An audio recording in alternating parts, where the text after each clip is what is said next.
And we are live for the first episode of season 2 of Raw Sports Quaran-Stream. I am your head of sport, Josh Sim, and for those who don't know, we are the sports department of Raw 1251 AM, your award-winning student radio station at University of Warwick. And the Quaran-Stream is normally a 2-hour show that we do talking about all the latest football news.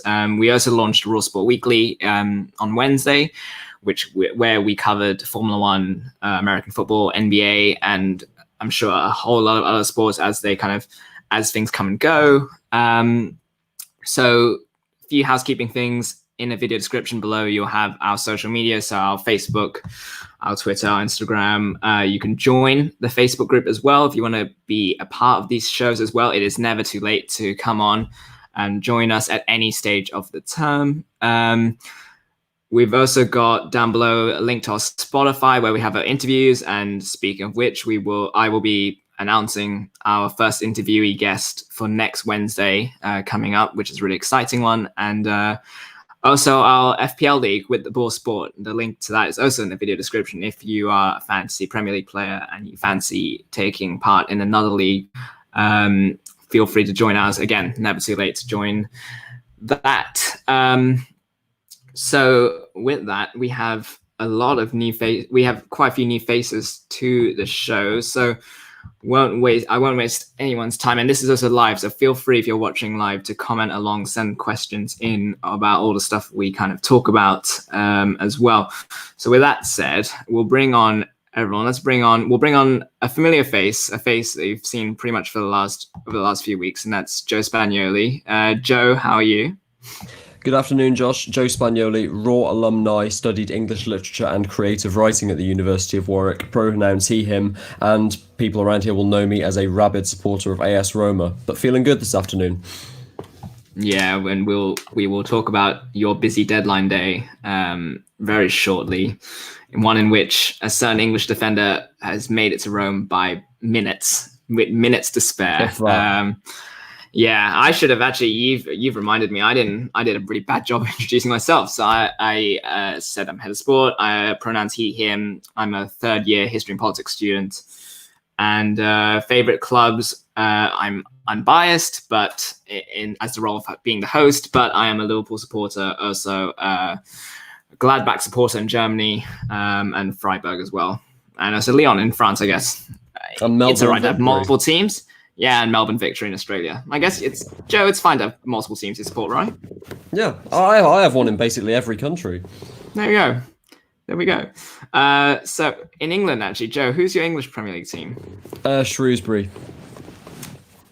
That I expected nothing less.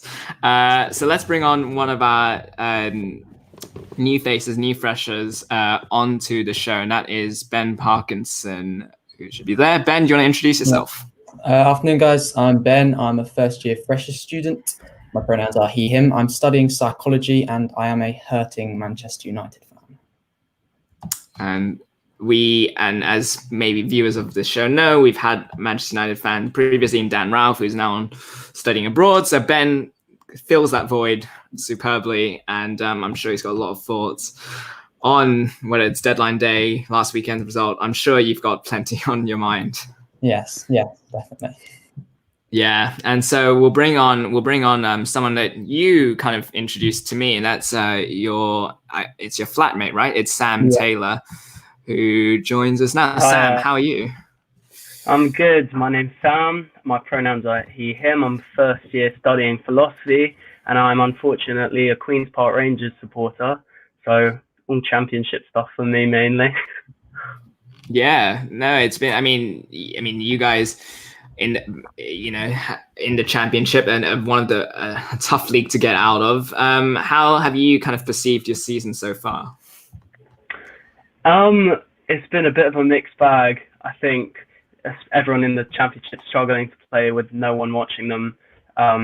We've had a great start. We beat Forest, and then it's been a bit downhill and up and down, but the season never really starts till the window's over, and then everyone starts to settle a bit, but we'll see. It's been okay.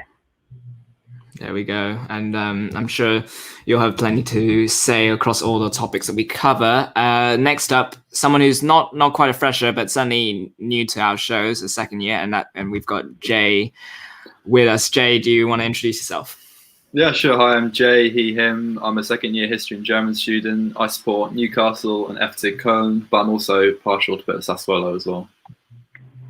Sassuolo. Joe's already nodding along. Joe, is it fair to say that's the Italian hipster team?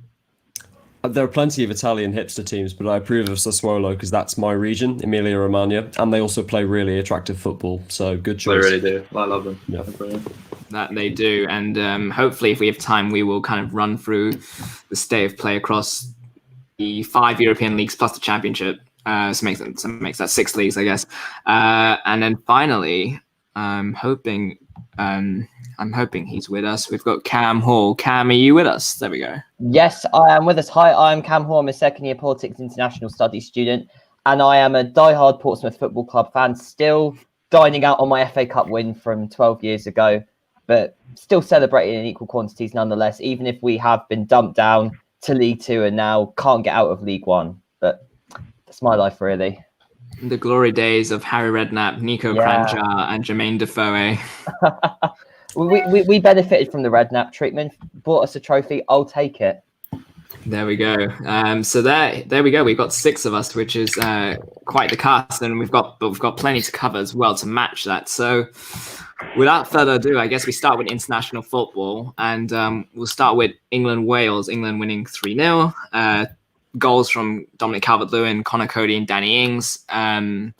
All 3 scoring their first England goals in this game, and that's the first time that's happened since June 1963 against Switzerland. You also saw the likes of Bukayo Saka, Harvey Barnes, and Reece James also made their debuts. Atletico Madrid's Kieran Trippier captained the team. And first of all, did anyone watch the game in full? Because I only had time to catch highlights. Is there anyone on the panel watch the whole game or a bunch of it? No. Yeah, No. Okay. we watched a lot of it. Yeah. All right, so I guess my first question comes to you then, Ben. What did you make of this game? Is it because, I mean, obviously it's a friendly, and obviously Wales didn't help themselves with their defending. So how impressed were you by this performance from England? I'd say, bearing in mind the England starting lineup, a lot of star players missing, I feel like it wasn't a strong team. Therefore, the result is respectable. And I feel like there's a lot of praise, obviously, for Calvert-Lewin, Danny Ings, Jack Grealish especially run the show. But I feel like I just wanted to mention Nick Pope, because I feel like with Jordan Pickford being so consistent as keeping his spot as number 1, I felt like Nick Pope really just gave a calm, assuring performance. And considering he hasn't really played that much for England before, I feel like that was a positive I took for it, even though obviously he didn't have a lot to do. I just felt really reassured by it. But it's good for England. I think it's a good start, and I feel that they can hopefully build on that when they integrate more of the star players back in.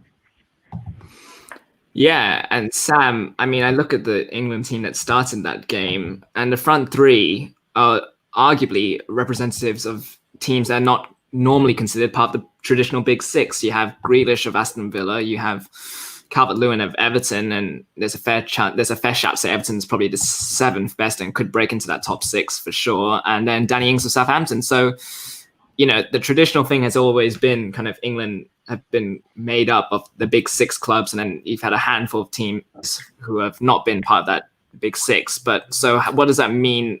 How good is it for England to then have a kind of a wider net in terms of teams that they'll be able to call upon and players to call upon?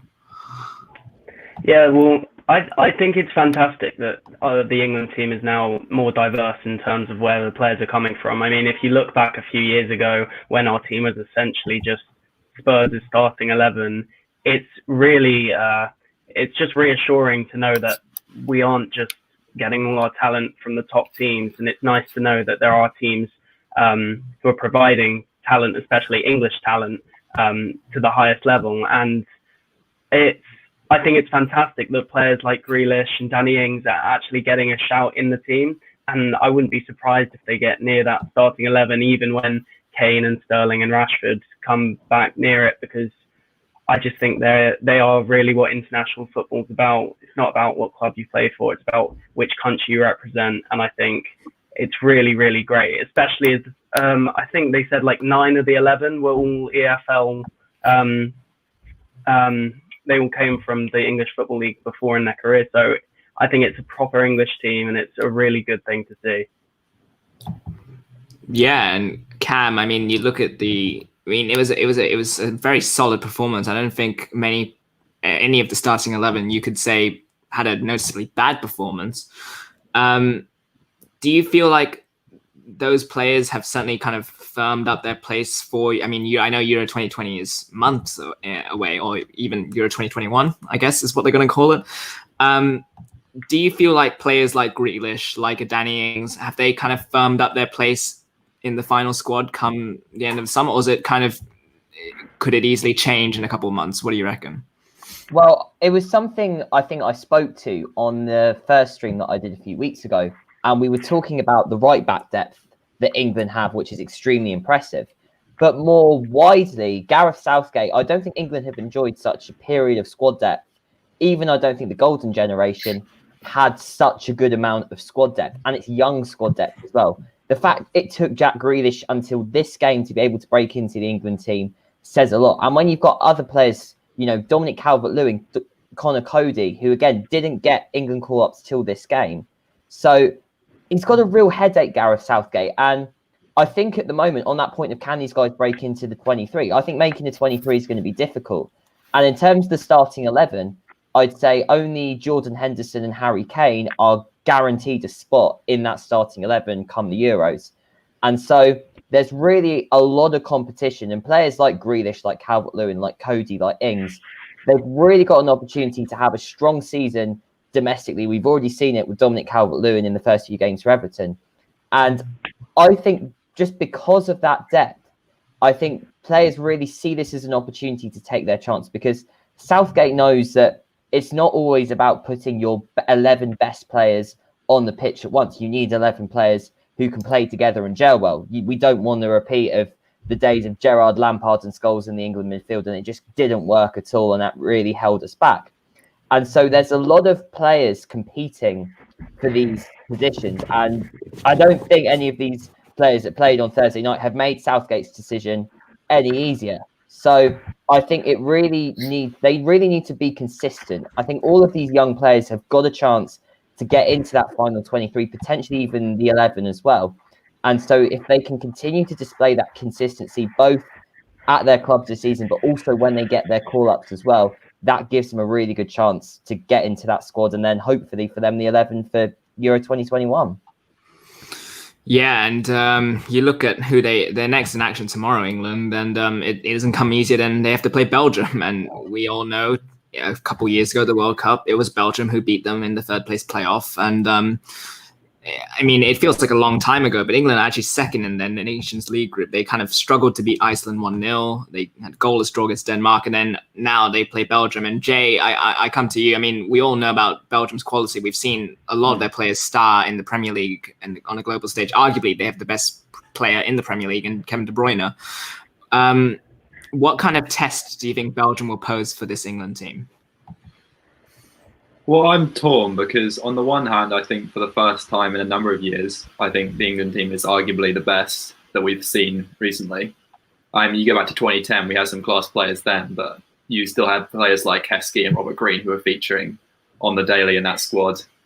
I'm not going to talk about 2012 and 2016 years, because those were both equally disastrous. But 2014, the 2018 World Cup, we showed some decent progress, I thought. It definitely wasn't all there. It wasn't too convincing against Tunisia. Obviously, we beat Panama, but that's Panama. But teams like Croatia and Belgium really did expose us, especially at the back. But then again, once you talk about the Nations League, I thought we performed extremely well. We had a couple of wobbles, but considering that we both beat Croatia and Spain, I'm really looking forward to the game against Belgium. And I think that hopefully, if all things considered, we could do well. But on the flip side of that, you said Belgium has got an insane team. I think Romelu Lukaku is a phenomenal player. I think the Man United fans treat him appallingly. and he's really shown what he can do at Inter Milan. He's the first international player on their debut season in Serie A to score more than 20 goals since R9, which I think speaks for itself on so many levels. Yeah, Joe. I mean, you're a neutral when we ask you about this. So when you see these two teams line up, and obviously they lined up in 2018, and it's fair to say both teams have kind of evolved a fair bit since. What do you make of this matchup on Sunday? What, England versus Belgium? I'd be interested to see how many of the Belgium starting 11 actually line up on this weekend, on account of the fact that obviously this is a very condensed league season, and we've already heard about several managers effectively forcing players not to go on international duty, even down to Gareth Southgate's very rotated England selection. Even if you go down to the squad numbers, it's like 1 through 11 in the squad. It feels like a complete reset that we saw against Wales. So I suspect it's not going to be a best 11 for either side, so maybe there's not too much that we can read into it. But, you know, in light of recent Nations League performances, well, I say recent, not so recent, let's ignore the games against Iceland and Denmark, and of course these squad pressures coming into the new season, I don't think England are going to be embarrassed against Belgium by any means. Yes, they have form against England. Let's not forget that they beat England twice in the 2018 World Cup, which seems almost impossible, but thanks to fixtures, they managed to do it. I wouldn't really want to tip my hat either way. If I was a betting man, which I wasn't, I wouldn't feel comfortable saying England or Belgium to win this game, on account of the fact mostly that we have absolutely no idea who's going to be in the starting 11. However, when it comes to players like Calvin Phillips, who have a lot of hype, Dominic Calvert-Lewin, who I've been hyping up for the last year or so, you know, Jack Grealish, who's constantly been, is he going to be in the squad? Is he not going to be in the squad? I know it's only Wales, a team that have effectively been forced into a period of transition, but I thought England played pretty damn well in this game. One of the most convincing performances I've seen for quite some time. Yeah, and it seems like the perfect warm up for a game like Belgium, but we will see what happens. I now kind of will ask everyone for predictions. So to buy everyone a bit of time, Joe, since you just said you wouldn't be a betting man. Well, now I'm kind of forcing you to pick here. What are you going to predict the score to be, or do you predict it to be a draw? Well, that's very kind of you. 1-1. 1-1. Cam?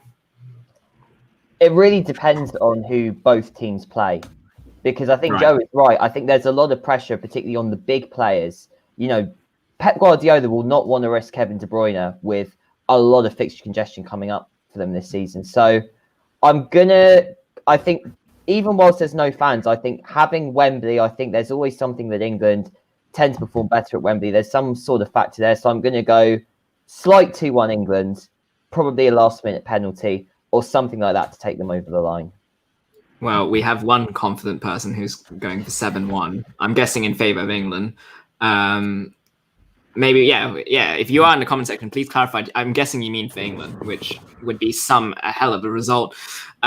Jay, what kind of score do you reckon we're going to see? So I'm torn. I mean, the point about the rotation squads is a good one, but I think even Belgium's players who probably wouldn't get into the starting lineup. I think Castagna has been really good for Leicester this season, and also Stig Meijers for AC Milan.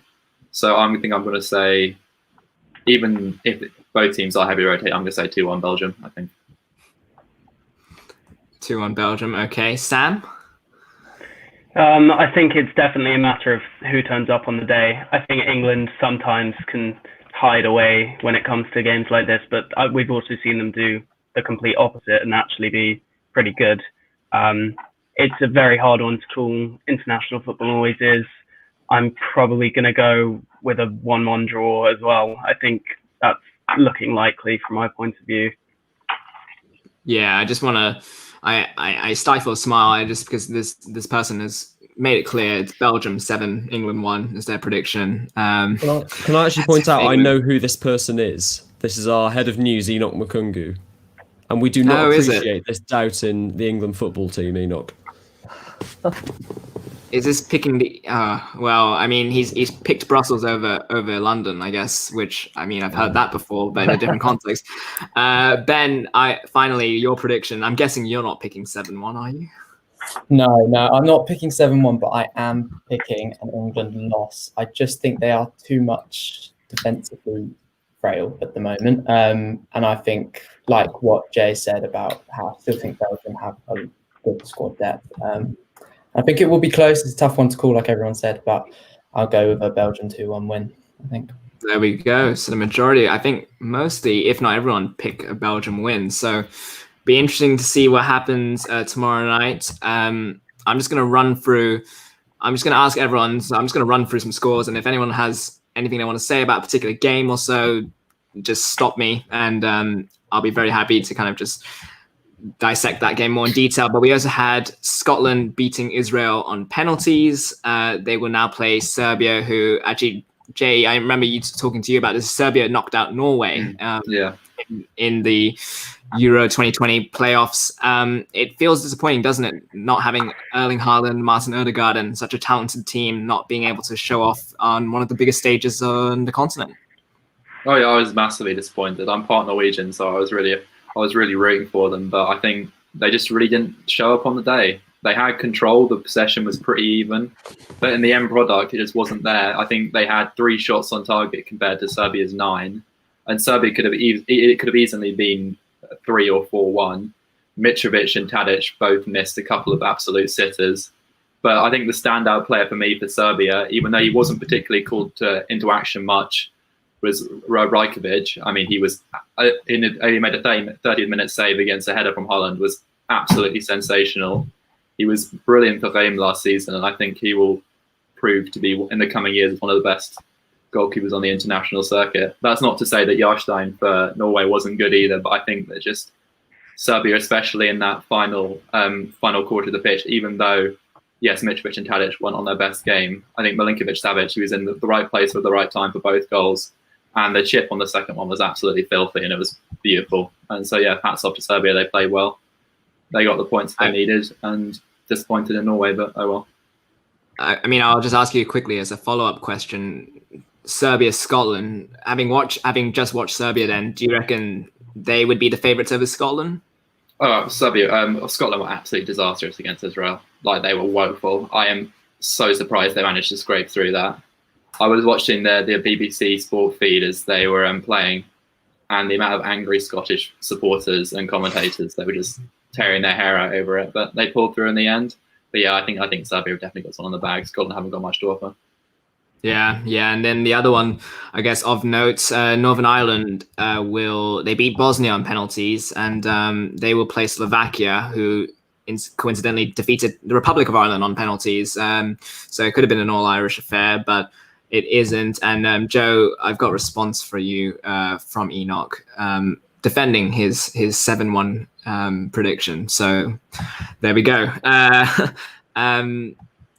I guess in terms of international friendlies, Joe, did you watch Italy smack Moldova 6-0? I saw as much of it as I could. Sadly, I was on shift that night. It's very difficult to read into any Italy performance, really. Even the Euro 2020 qualifying group had basically no competition in it, so it's hardly a surprise that 30 out of 30 points. What I could tell in this game was that it was a heavily rotated lineup. Again, same goes for basically all the international fixtures that we've seen recently from the major nations. But yeah, a really good game. Stefan El Shaarawy was fantastic, which is why I'm more and more annoyed that move on deadline day didn't come through. Brian Cristante got his first goal for Italy as well. He's been in really bad form for the last year, so it was good to see him used properly for the first time since his Atalanta days. But yeah, I mean, again, I don't want to disrespect Moldova, but they're one of the smallest football powers in continental Europe. It shouldn't be a surprise that Italy managed to score that many goals against them. Yeah, and it was Caputo. Caputo made his debut and scored, didn't he? So that bodes well for the Italian strike force. I'm really looking forward to. Sorry. No, go on. I'm really looking forward to what the Italian team will do, because I think obviously after 2020 they kind of dropped off massively, but I think they've really reinvented themselves and picked themselves up in the last couple of years. And I really like what they're doing is bringing some of the older players who haven't really had an opportunity. They brought Quagliarella up a couple of years ago, and now you've got Caputo, who's been playing. He's in his 30s now, but he was stunning with Sassuolo last season. He's already scored this season for them. He scored for the international team, so I think he'll bring a good change to the strike force. You know, he's fast, he's physical, he's amazing in the air. He's not even that tall. He's 5'11", but he's insane from corners. And I think he'll be good for them. Yeah, and Italy, from a few years ago, not looking to have like a great young team, suddenly are producing a whole lot of quality players, and again, kind of getting that squad depth that England on a similar level have as well. Let's see, we had a goalless draw between Portugal and Spain. Did anyone watch that one? Or I watched the highlights, and it was nothing much. I think Kepa was brought into action once, and they made a save, and it was an easy save. It was a really boring game, and nothing really happened. Well, yeah, I mean, the scoreline suggests as much. The Dutch lost 1-0 to Mexico. Frank de Boer's first game. Raul Jimenez scored. Joe, was that you laughing? Yeah, it was me laughing. Yeah. Did you like the Frank de Boer hire? No, quite clearly not. When was the last time he succeeded in a job? He wasn't even that convincing in the MLS with comfortably the best team, Atlanta United. So, no, of course I don't like the hire. He had a pretty short stint at Crystal Palace as well, if I remember correctly. France 7, Ukraine 1. Now, that was a really stunning game, and Camavinga looked very good, and Olivier Giroud too. I don't know did anyone watch this one? Did anyone have anything to say about France-Ukraine? If not, we can... Well, I watched the highlights, so I can say a bit about it. I mean, it was... So, I mean, watching the highlights, Jay, I mean, Camavinga looked good. Giroud showed off his quality once again. It was a pretty total dominant display from France then. Oh, yeah, absolutely. They absolutely ran riot all over the pitch. I mean, it was some of the players were absolutely beautiful. Camavinga's goal was very well taken. I think it's just classic France continuing to do what they do best, fast attacking football. The only real highlight from Ukraine was... Siankov scoring a goal. I'm actually really surprised that none of the top 5 leagues have actually snapped him up yet. He's 22 years old, a day in, day out starter for Dynamo Kiev, and I'm just really surprised that no one's picked him up yet because he is absolutely insane and was the only Ukrainian player who could actually do anything against France. So I think he will be a bright one for the future. Yeah, he was certainly the lone shining light. We also had Germany drawing 3-3 with Turkey. And then, obviously, South America, they've started qualifiers for the World Cup. So Brazil spanked Bolivia 5-0, and Argentina needed an early Messi goal to hold off Ecuador 1-0. So that should be it in terms of international football roundup. We will, as a result, move on to transfer deadline day. And what a deadline day it was. Not as eventful as we've seen from other ones, but certainly some clubs really kind of rushed and really left it until the last minute. So I think the big deal was Thomas Partey to Arsenal, and that was for £45 million. It was his release clause, and it was a target long linked. And I remember, in the previous stream, Joe and Cam will remember this. I remember we were talking about Houssam Aouar joining Arsenal, and that didn't happen. And Partey, who we thought that deal was dead in the water, that seemed to happen. I mean, Ben, I know you're a Man United fan, and we'll ask you about the Man United deals in a bit, but what do you think of Thomas Partey going to Arsenal? How big of a move is that for Arsenal? I think it's an absolutely fantastic move. I think it is brilliant for Arsenal, and I think it's brilliant for Thomas Partey. I think he's a unique type of player. He's box to box. He can do bit of all, very solid defensively. Obviously, you have to be to play in that Atletico Madrid team. But then he's also got extreme athleticism to be able to get forward. So I think it's a really good signing. I think after the rest of Arsenal's transfer window, it was the area that needed improving. Midfield, I'm not convinced by El Neni. I'm not entirely convinced by Xhaka, to be honest. And I think that he adds a complete touch of class to that midfield. And I think it's a fantastic signing for them. It was a similar kind of situation with Jadon Sancho, obviously, despite the money is in. Atletico Madrid wouldn't budge unless that 45 million was paid. They weren't going to sell him for any lower. Sancho. And Arsenal decided, you know what, no, we need this player, this back-end manager, we're going to get him. And I'm confident that will pay off.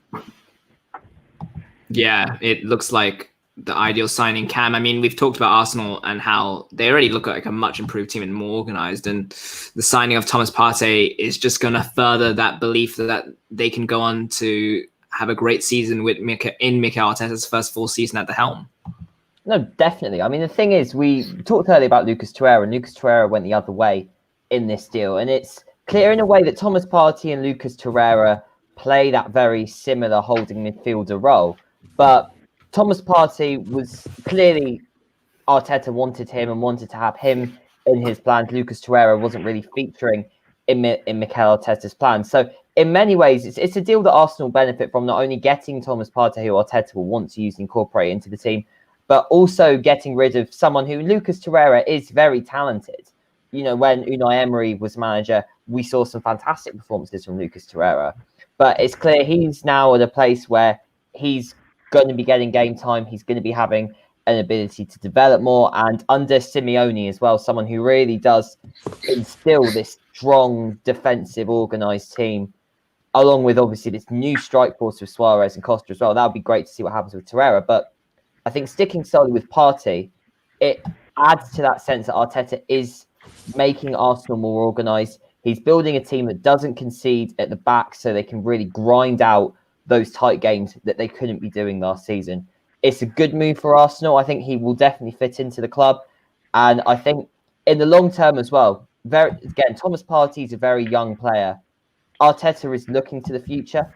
I think he wants to build something for 4 or 5 years ahead. So it may take time. We've seen with a lot of signings that come into the Premier League this summer, they've not performed straight away at their new clubs. The only players who have done well at their new clubs, like Ben Chilwell, for example, were already in the Premier League. But give him time and really continue for Arteta to build in that long-term organised vision, then Thomas Partey is going to be a very solid part of that Arsenal team.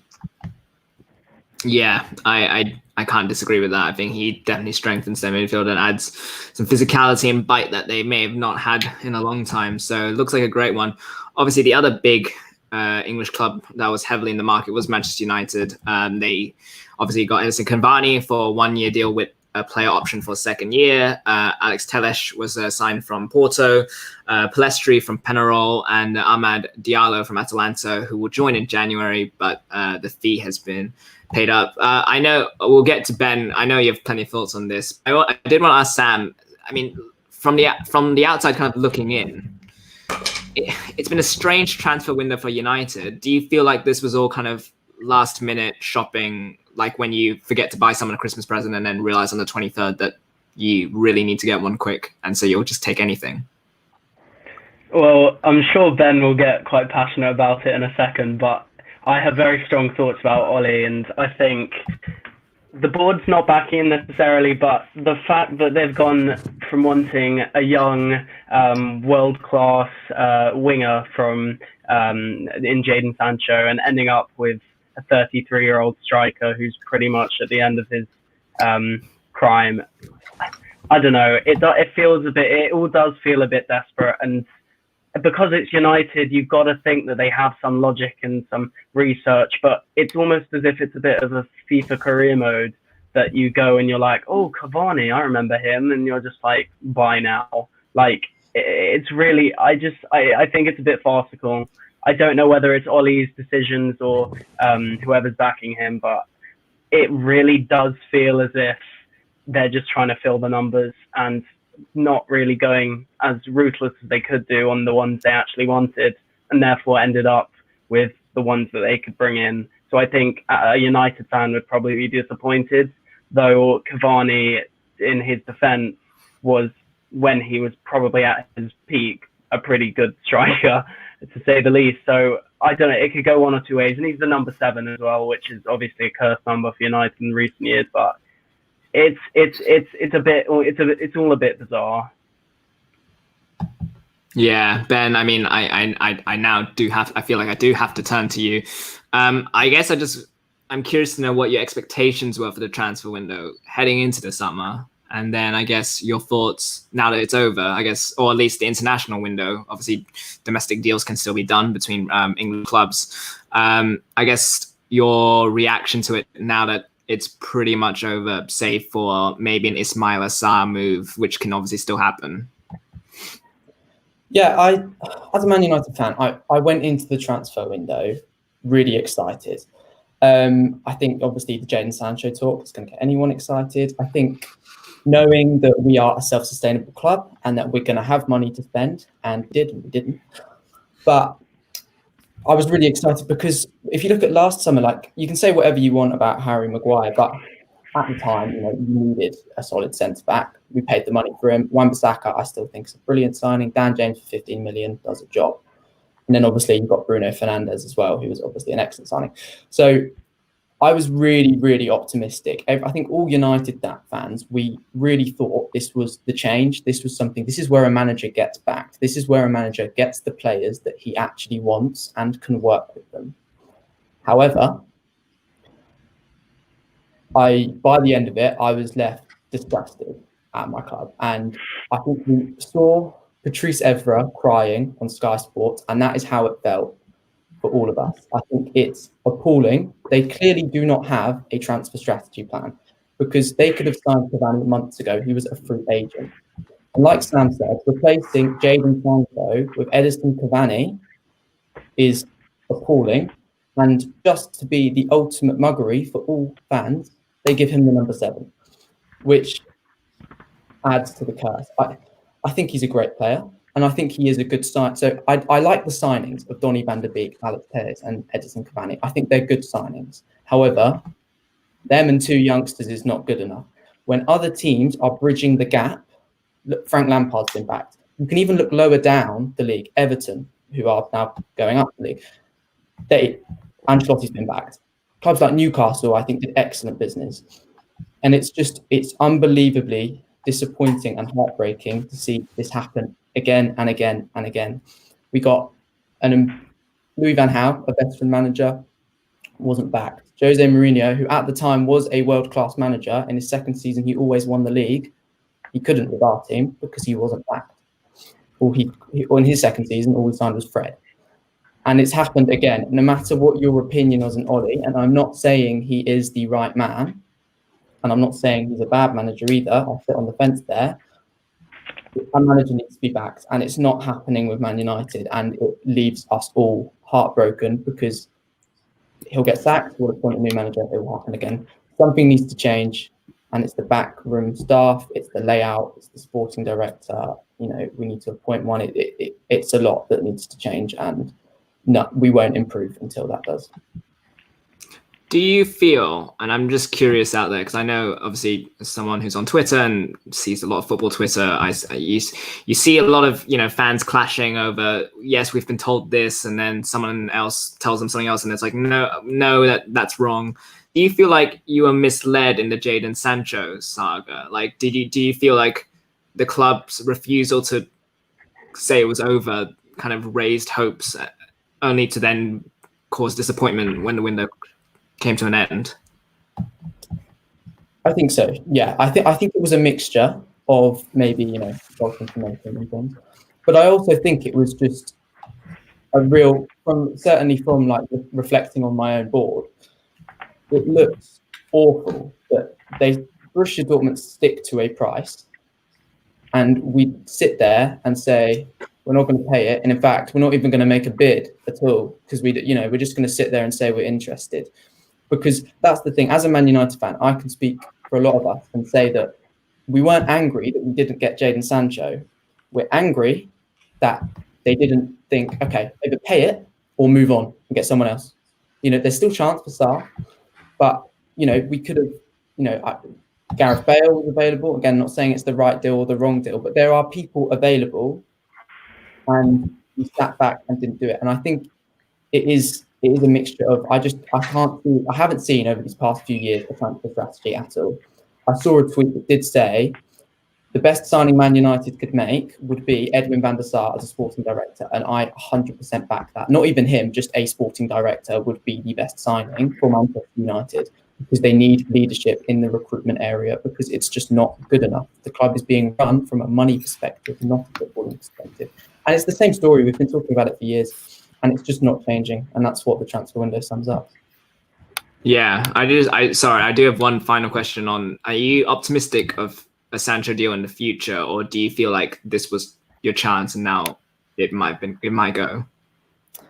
I think this was the only shot, to be honest, because it is. Yeah, I think other teams will improve. I can't see us getting Champions League, and he's not going to want to play for a team not in the Champions League.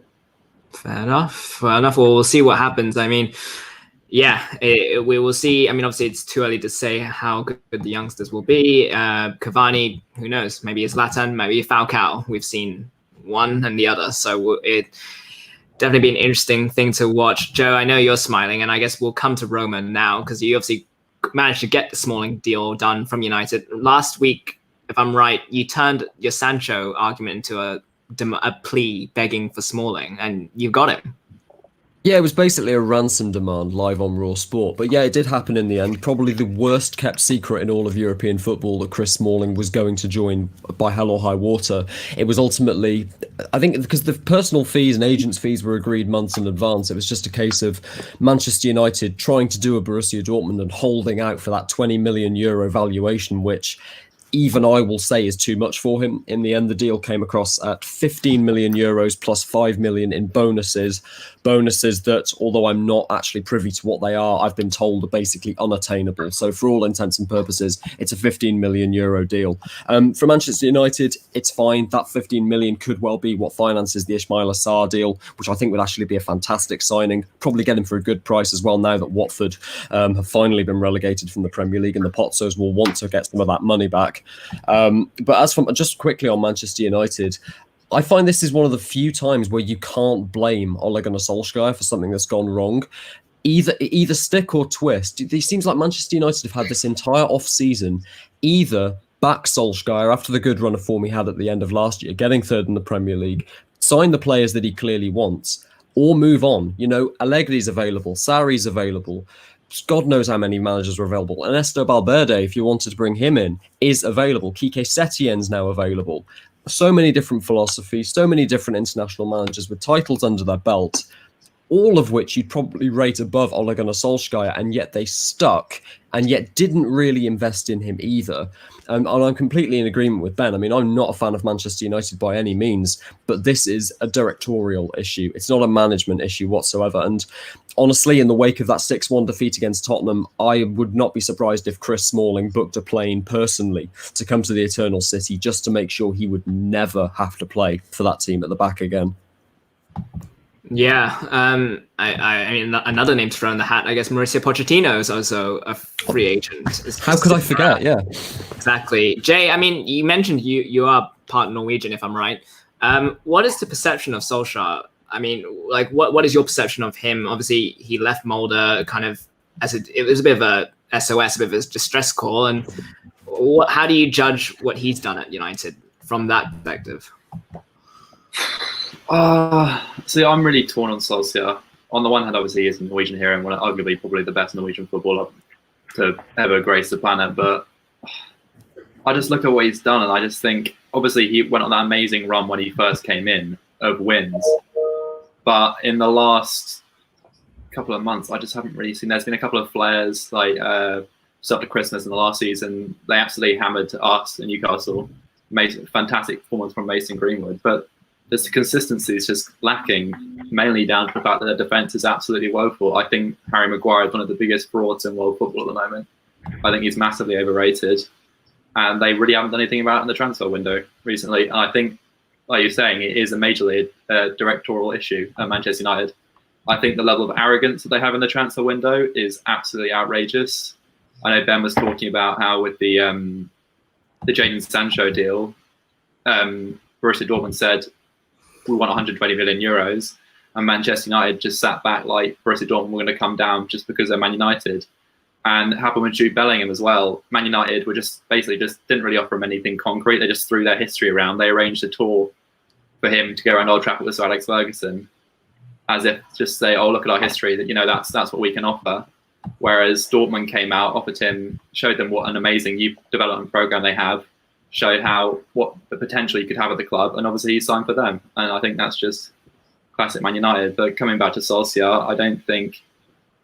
I mean, he was good at Molde, but Molde were an extremely good team. They're not as good as Bodo Glimt now, but he was good for them, and I think he has a lot of love back there. But at Manchester United, he hasn't got the means, certainly not the players on there.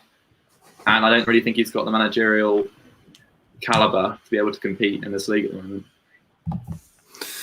Yeah, I mean, we'll come on to Man United's on-field shenanigans in a bit when we kind of recap last week's results. Looking at the other moves, Cam, I mean, we spoke to you about Ross Barkley going to Villa. Now Loftus-Cheek has gone to Fulham. That was a deadline deal that happened. Is it kind of a similar thing? Do you reckon the move to Fulham on loan, granted, but will that help spark Loftus-Cheek and give him the minutes that he needs to kind of evolve his game further? Loftus-Cheek needs game time, to be honest, because he's a great player. And the thing is, we've seen flashes of him over the last few years. His England debut was one of the best debuts from an England player over the last few years. And I think just the fact that it has been that Chelsea policy of having a lot of youth players and then just loaning them out constantly and then not really giving them that opportunity to develop into the players that they could be. Now, I think last season was obviously an interesting one because obviously with the transfer embargo, Lampard put a lot on those youth players, and we saw Mason Mount, Fiaco Tomori, for example, both came out of that with their reputations massively enhanced. Yet Loftus-Cheek didn't get any game time. He's a good player, and he has a much more consistent track record. Same with Ross Barkley, but his had very much been on the slide even in his days at Everton. Whilst Loftus-Cheek hasn't had that slide, he's just not had the game time. I think Fulham is a whole different issue, and Loftus-Cheek wasn't the signing that Fulham needed.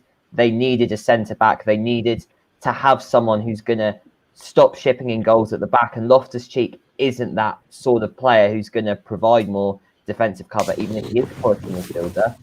But I think for him personally, he's going to get minutes. Scott Parker is, still a young manager, but I think he's someone who is very much developing with his players. I think it'll be interesting to see how he uses Loftus-Cheek. But yeah, it's a good move for Loftus-Cheek.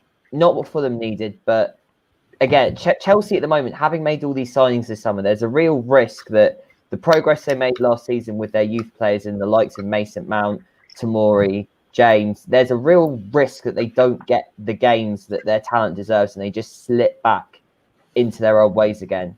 And I think this is a potentially, whilst it's good for Loftus-Cheek to get game time, I think it's a potentially concerning move in that aspect.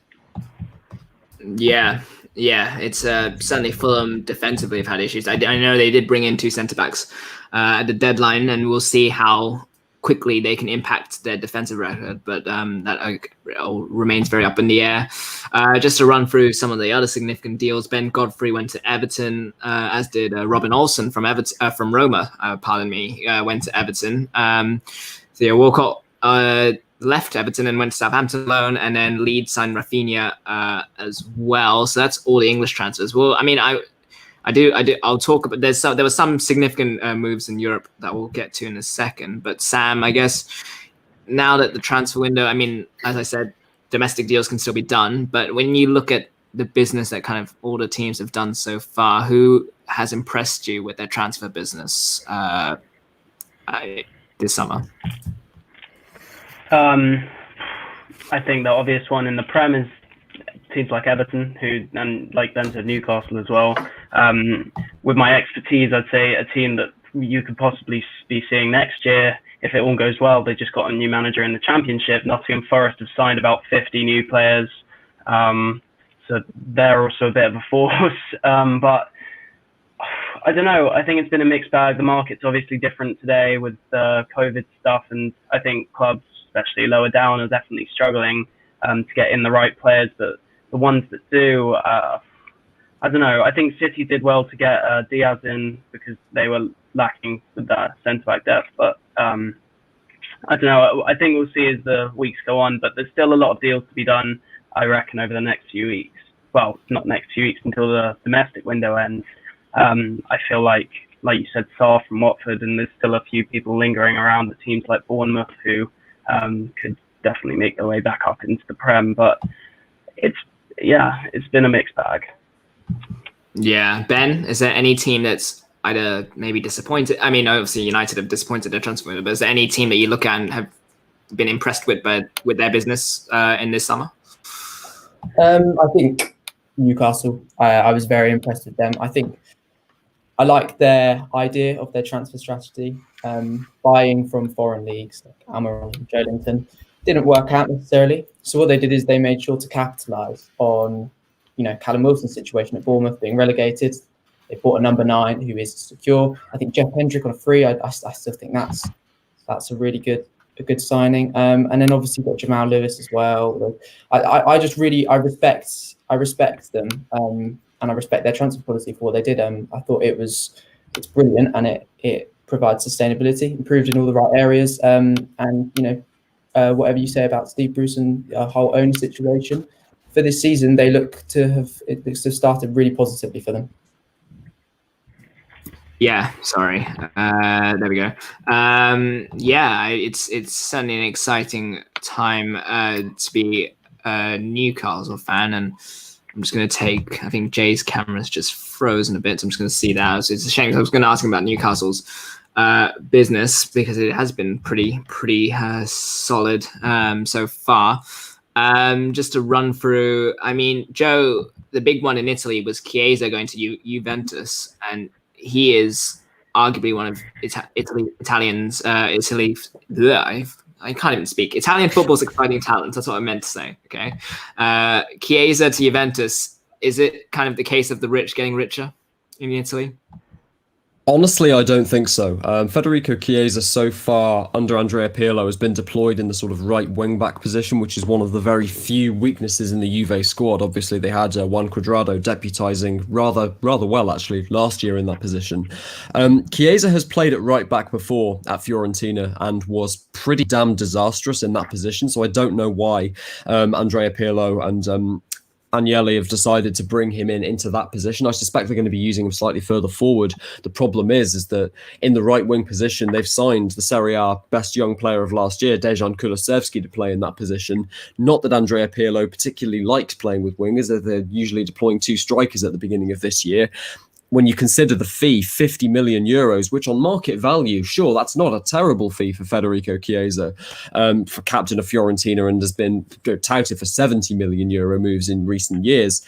But he hasn't exactly done an awful lot. He's never actually made it significantly into double figures of goals, despite being the star up front for Fiorentina in the last few years.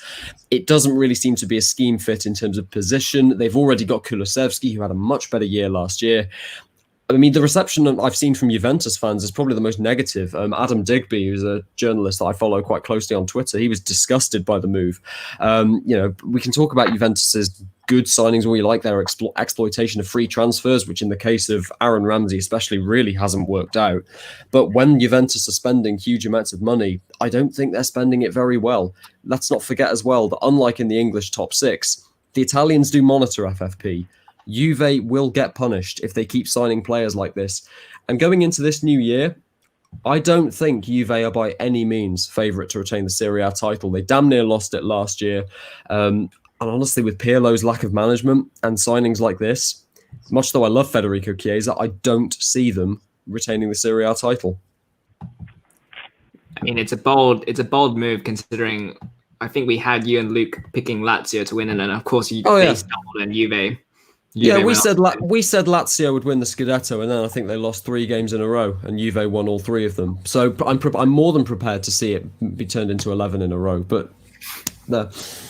Yeah, Jay. I mean, we just before we lost you, obviously we had Ben and Sam obviously praised the work of Newcastle. As a Newcastle fan, how happy are you with the window that has just happened? Oh, I was so excited after the takeover fell through. I was really worried because we had absolute basically radio silence on transfers for about 2 months. We didn't sign anyone. Then we bought Jeff Hendrick on a free, which I have to say, consensus from Newcastle fans on Twitter was absolute outrage. I agree with them. I think most of the times he seems more like a rugby player than a football player. He's always passing backwards or along the line. Yes, he scored on his debut for us, but I haven't really seen any product outside of that.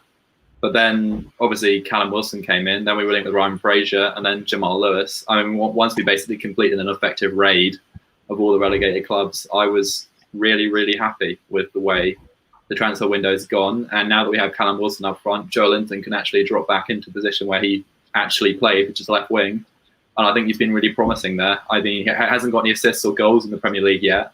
But his goal, it was against Morecambe in the Carabao Cup, but that goal was sensational. You know, Rabona around one of the defenders and then smacks it into the top corner from about 25 yards out. I think I have hopes for Joe Linton this season. I mean, I've always backed him. I think he really struggled. You come in with a 40 million price tag in a position you've never really played before, and especially into a league like the Premier League, which has so much stigma, and the physicality is just on another level compared to other leagues. I think he really suffered, but this season I'm seeing some promising signs, and I'm really happy with all our signings by Jeff Hendricks so far. Yeah, it's good. But I mean, I'm sure Jeff Hendricks probably listening and probably has pinned this up as motivational material. Obviously, other moves that happened across the continent. Ryan Sessegnon's gone to Hoffenheim on loan. I'm very excited for him. I think that's a really good move. Michael Cuisance, who I remember Joe and Cam will remember last week we talked about him going to Leeds. Well, that didn't happen. He's now at Marseille. So he claims he didn't fail the medical. So obviously Leeds made a decision not to proceed with that signing. And then Bayern Munich, Eric Choupo-Moting has gone to Bayern Munich in one of the most... Joe, I don't know how he does it. You know How what? has he managed to sign for so many top clubs? This guy is going to have more trophies come the end of, like, in the next 5 years. This guy is going to have more trophies than Liverpool. Ludicrous. I mean, we'll get on to Liverpool and how likely they are going to win trophies this season in a bit. But yeah, I agree. Choupo-Moting's going to have one of those really trophy-laden careers, and you don't really know how. But anyways, speaking of which, let's get on to the Premier League from last week. Now, I know it's been a week, and granted, I wasn't sure if we were going to go back to it since it's happened a while ago, but there were so many eye-catching results that it felt like we did have to talk a bit about them. Let's talk about... Actually, let's go around... I mean...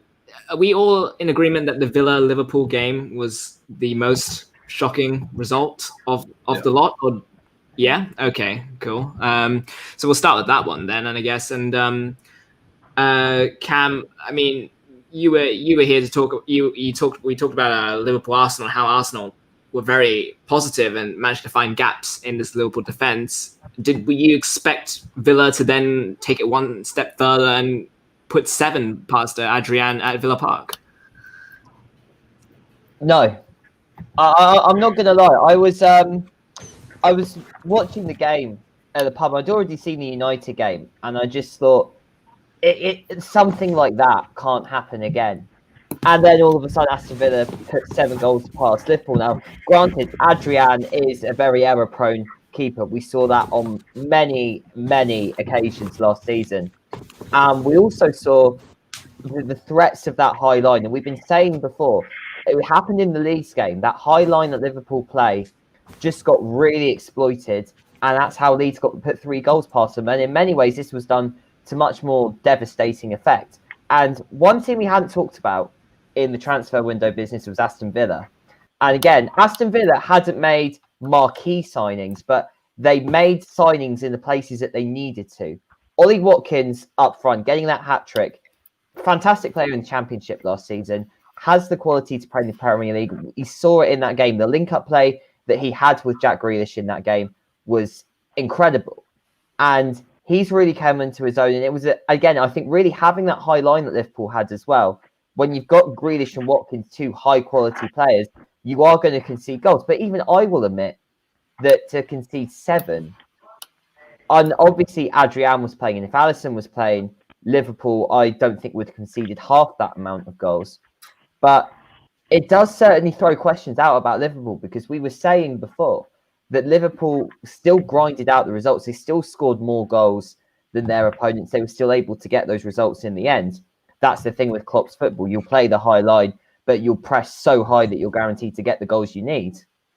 But to concede that amount of goals to a team that, yes, obviously they've strengthened a lot up front, and Jack Grealish, Ollie Watkins are a really good strike partnership, but it's not world-beating. And the fear is if Liverpool don't look at this high line and find a way that, say, if you do have Adrian in goal, who's not as strong a keeper, find a way to modify the high line so you can give him a bit of protection almost.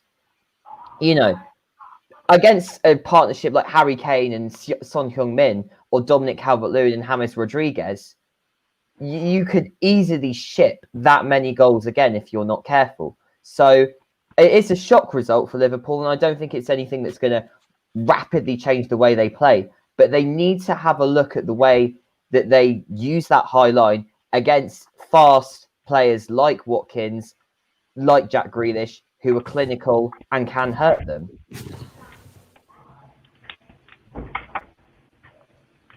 Josh, you're muted. There you go. It always There's the happens. one for the day. It always happens at least once. Thank you, everyone. We're done. Sam, I mean, you obviously watch the Championship a lot, and I know this may pain you to say this because obviously Brentford and QPR being rivals, I guess, West London rivals for sure. Ollie Watkins, was this a surprise for you, this performance, or was this something you felt he was capable of doing in the Premier League? I was surprised, to be honest. I think in football nowadays, it's very important that you get a balance and you get a formula that works. And when you get a good player who's in the right areas with the right players around him, like Watkins has found with Grealish at Villa, I think it works. Last year with Brentford, I dislike Brentford, not a fan. But I do respect the fact that they've had a long-term plan and they formulated that front three attack of Bamo, Benrahma and Watkins, and look at the goals return, it was ridiculous. I didn't think Watkins, I thought he was a very good player, but £30 million to go to play for Aston Villa in the Premier League, I was not thinking too much would come from it, to be honest. But I was wrong in the sense that the way he's been used, especially in that Liverpool game, I mean, it's really clever. He's got pace and he's got a really good finish, and he's really good at positioning as well. He scored a perfect hat trick, I think, which just shows he is actually a pretty good football player. And I just think it's working for him. I think if he'd gone to a bigger club, he might not necessarily have been good, but I think it's very much about the balance and the formula of the way he's being used. And fair play to him, he's done well. Joe, I mean, we talked about City's defensive woes, and we'll talk about Leeds City in a bit. But if the Premier League title is going to be decided by which defense looks the most solid, it's fair to say that that's become a harder thing to decide on the back of Liverpool's showing at Aston Villa.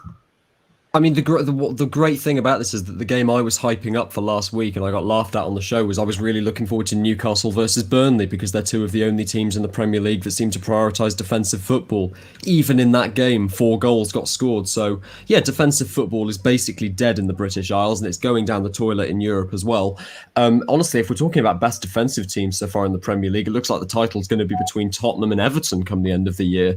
But no, it's actually just further to what Cam was saying. He was obviously watching this Liverpool game in the pub. I did something I'd not done for years. I actually watched the Liverpool game with my dad. You may think my dad, being Italian, would support a particularly progressive Italian side. No, he actually used to be a Stoke City season ticket holder, and we were in nothing short of shock at the state of Liverpool's defending. I mean, you do have to credit fortuitous results at some points. There were a lot of those Villa goals came from deflections. Ross Barkley's deflection was absolutely ridiculous. McGinn would not have scored that screamer if it hadn't been deflected. And there were a couple of others besides that. Honestly, I've forgotten which player it was. The scoreline was just so one-sided. But there was also moments in the game. Watkins' first goal was an objectively terrible piece of goalkeeping from Adrian, trying to build out from the back when there was no clear option. And even then, the pass was misguided. Watkins' third goal is some of the worst set-piece defending I have ever seen from a top 6 side in the Premier League. I was talking to Raw's very own alumni, Luke Edwards, former station manager and massive Liverpool and Real Betis fan. He'd been laughing at Manchester United all afternoon, as had I. Karma very much came to bite them. Liverpool came into this game looking arrogant as all hell. And for a team that I was bigging up as one of the best defensive teams in Europe this year, they shipped 3 against a Leeds team which didn't look complete. And then this result against Aston Villa, they've got a hell of a lot of work to do over the international break, because it's not even like they're being exposed in terms of complicated tactics. These teams, which actually aren't that great, Leeds and Aston Villa, are ripping Liverpool to pieces at the back based on fundamental footballing philosophy. And for a title-winning side in a top-5 league, that simply isn't good enough. It seems to me that every team who tries to play a high back line is paying the price at the moment, is being caught out time and time again. Even if you look at Bayern Munich as well, they've been caught out. I mean, Champions League obviously it worked out, but even so far, the start of Bundesliga, it's not really come to plan. Ben, obviously, that took the gloss off the result that happened hours beforehand, United Spurs. And in that game, to me, I mean, United, yes, sometimes they play their back line, but some of the goals they gave away were of their own doing. Like it was almost as if they were inviting pressure from Spurs to come forward into their box. What did you make? I mean, the floor's yours, really. Just feel free to rant or praise or whatever you need to do to get that out of your system. Yeah, I'll try not to get too heated, but I was sat watching the game with Sam and our other flatmates, even ones who weren't interested in football, came to watch the team that I support. And I was so embarrassed. It was unbelievably embarrassing and comical. I have on my phone a folder for funny videos, and I've screen recorded the first goal that we conceded because it is that comical. About 3 headers that try to go back to De Gea, and then Maguire wrestles his own teammate Luke Shaw. It was absolutely I felt like you could watch that game in 2 ways. You could watch it and be angry, but to be honest, I'd had so much anger already. I was just watching it laughing and feeling sorry for myself because it was that bad. Saying that, I want to point out that Son, I think he is absolutely amazing. I think he previously was underrated. Maybe perhaps now he's a lot more credit, but I think his footballing ability is out of this world, and I think he absolutely tore us apart, and as well as obviously Harry Kane. That partnership seems very strong. But still, when I look at that game, I see it as Man United creating that loss. That was all our doing. The red card, I still think, if Martial got a red card, Lamela should have got a red card, or they should have both got a yellow. However, that is not the reason we lost that game. I don't think anyone can blame it on that. Martial on the pitch, we would have lost that game. It was that bad. And I think, I remember when we lost 6-1 to City. And I remember, and obviously, if you look at Liverpool's result there, losing 7-2, I mean, this 6-1 loss to Tottenham was 10 times more embarrassing than those because, you like what Joe said, you look at the Liverpool goals, they conceded being deflections and stuff like that. Man United, it was just an absolute disaster. It was the defensive line. I'm not even sure. I don't think we have good enough defence, but I'm also not even convinced by Ollie's defensive organisation. I look at that back line and I just think they have no clue what they are doing. And that is why it was a shallow performance from those group of players. And they should hang their heads in shame. Sam, I just want, all I ask is what was it like watching Ben throughout the course of those 90 minutes?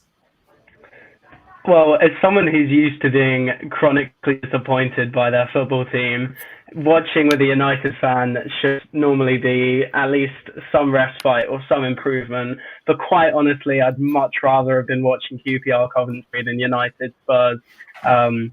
It was tragic, and I know you said before about the transfers that there's not a lot of blame you can give to Ollie, but you've got to ask. You go with that and you watch Harry Maguire rugby tackling Luke Shaw over for that first goal. It's actually comical. It's hilarious. We were laughing. We were actually having a great time. It was like we were watching a comedy sketch. Spurs were having the game of their lives. They were just enjoying themselves. I felt for Ben, but there's always just a bit. I found it a bit funny, to be honest. It's mad how far the high can fall. And I remember watching United back in the day, and they were just. It's insane how far they've come, and I do hold a lot of the game disappointment to Ollie. I really do. Yeah, Cam, you mentioned you watched this game in the pub before the Villa-Liverpool one. Looking at it from a Tottenham point of view, is it how much can you really take away as this being a true performance of Spurs? Were they helped by the circumstances of the red card, United's defending? How much of it can we really? How much can Spurs fans, I guess, take away from the performance that day? I think United obviously did contribute to a lot of their own problems. And again, I was just sat there, just absolutely perplexed. Some of the defensive mistakes Manchester United were making. Again, the rugby tackle. It was very basic, elementary stuff that United were getting wrong. But don't take anything away from Tottenham. And it's a very different sort of Jose Mourinho that we've seen at Tottenham. I don't know if this is Jose Mourinho saying to himself that, I know I don't have the defensive quality that I had from my time when I was at Chelsea, even at Manchester United, or Real or Inter, where I could sit back, park the bus, and just wait to hit on the counter attack. He's had more possession since he's been at Tottenham than he has at any other club he's been at before, and I think he's really putting a lot of emphasis on the partnership between Harry Kane and Son Heung-min. The game against Southampton totally demonstrated it. Spurs were down for that. They went down for that first goal, seemed out of it for quite a bit. And then in that second half, they just absolutely took the game away from Southampton. And it was that partnership between Son Heung-min and Harry Kane that saw them over. And again, add Gareth Bale to that front three, someone who wants to play for Tottenham, has still got a lot of the quality, even if he hasn't had much game time. We've seen it when he's been playing for Wales, that quality is still there.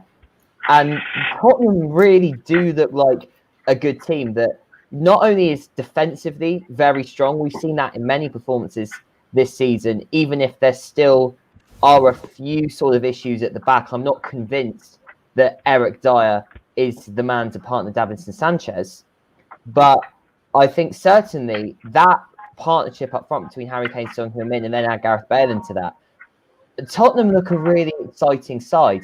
They've sorted out the issues they had. I think Højbjerg has been a fantastic addition to the team, and he gave them that real strength in midfield that they just haven't had with the departure of Dembele, but more importantly, the regression of Dele Alli as well. And Joe said the point at the moment in terms of who are the best two teams playing this season, it is Everton and Tottenham. And realistically, if this real inconsistency continues, I could really see Tottenham making a challenge this season if they continue like this. And obviously, Liverpool and City will get back to their levels. But outside of them, Everton, but I think particularly from the last couple of games we've seen with Tottenham, I think they really could make a challenge of it this season. Yeah, there's every chance that both teams could. And I do want to get the thoughts of Jay on Newcastle's winner against Burnley. But Joe, I know you wanted to kind of put a bow on this conversation with your own thoughts. Yeah, because I've obviously criticised Tottenham Hotspur a lot in recent years, so I think it's only fair that I praise them for this. My man of the match for this game, I just wanted to credit him as one of the best signings I've seen in the Premier League this summer, and I really didn't see it going this way. Pierre-Emile Højbjerg had one of the best midfield performances I have seen in the Premier League in years. Absolutely imperious, and it's not like he didn't have a lot of work to do, taking on that Manchester United midfield. Dominant, controlling, pretty good in the air as well. Passing was on point. If he keeps up this kind of form, especially against big teams like Manchester United, I think he could be a contender for signing of the season in the entire English Premier League this year. Unbelievable performance. Wow, that's high praise. I'm sure we'll be the signing. We'll give it some time. Obviously, there's players are still getting used to the league before we crown that, but certainly he's an early front runner with James Rodriguez. Jay, let's talk. Newcastle 3-1 against Burnley did the job. Got the win that you needed, and a pretty good start to the season overall as well. Yeah, it was a good game. I watched it. There was a little bit of a wobble towards the beginning of the second half when Burnley really did strike back and they got the goal. But in the end, I think we shone through. Alan Saint-Maximin, again, absolutely phenomenal player. I just can't explain how good he is. The footwork on the first goal and the acceleration he showed with the assist to Callum Wilson was just phenomenal. And Burnley, again, was showing that there literally is no defence in the Premier League that can cope with him. And they just had to foul again to try and stop him. We saw this last season. We've seen it this season. I think we're going to continue to see it. But at the same time, I still have my worries about Newcastle. Yes, we won today. We beat West Ham earlier in the season. But the game against Brighton showed that our defence is still, although we play defensive football, very much exploitable. And it's just classic Newcastle. You win one, you have an excellent performance. The next game, absolutely dire. We scraped past Blackburn in the EFL Cup, and we had to go to penalties against Newport. And it's just... Sometimes I just, as a Newcastle fan, I just find it impossible to predict what the next result's going to be, because it's just a real mixed bag of absolute highs and staggering lows. But I'll be interested to see what we can do against Man United next week. Yeah, that'll be very. I mean, obviously, you've had history of beating United, certainly at St James's Park recently with that Longstaff goal. So that will be an interesting game to watch. Sam, I mean, looking at the other results, what was there a result that we haven't talked about that stood out to you? I mean, obviously, Man City drawing at Leeds looked to be kind of the biggest scalp, I guess, if you like. But then obviously Sunday overshadowed that. Obviously, Leicester losing 3-0 West Ham was a very surprising game as well. We remember last week, Joe and Cam, we talked about how West Ham would be finding it very difficult against Leicester, and lo and behold, it seemed like a pretty easy game for them. So yeah, Sam, is there any result that stands out from the rest that we haven't talked about yet?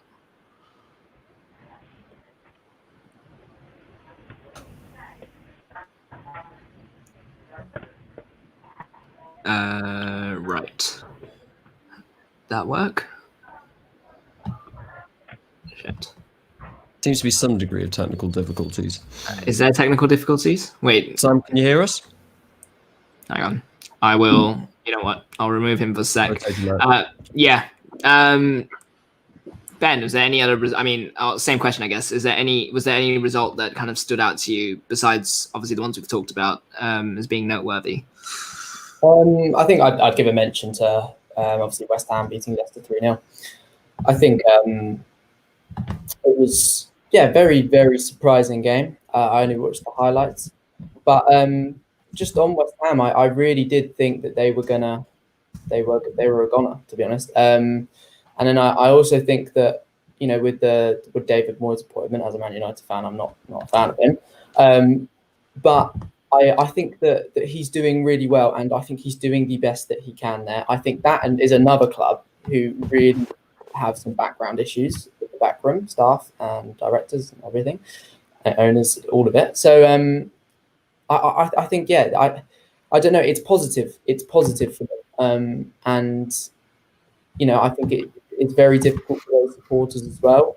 They've been on a roller coaster, and I think it is a very, very positive win, and hopefully they can build on it from a neutral perspective. Hopefully they'll be all right. Yeah, I guess this is a good time to kind of bring up the table. It's 4 games in, except for the likes of Manchester United, Aston Villa, Burnley, and Man City, who have played 3 games. But the top 4 reads Everton, Villa, Leicester, Arsenal, which is 4 teams I don't think we expected to see. I mean, Sam, I think we've got you back. That top 4. I mean, surely it's a surprise, to see Everton and Aston Villa up there, or is it a surprise to see Everton at the top of the table so far?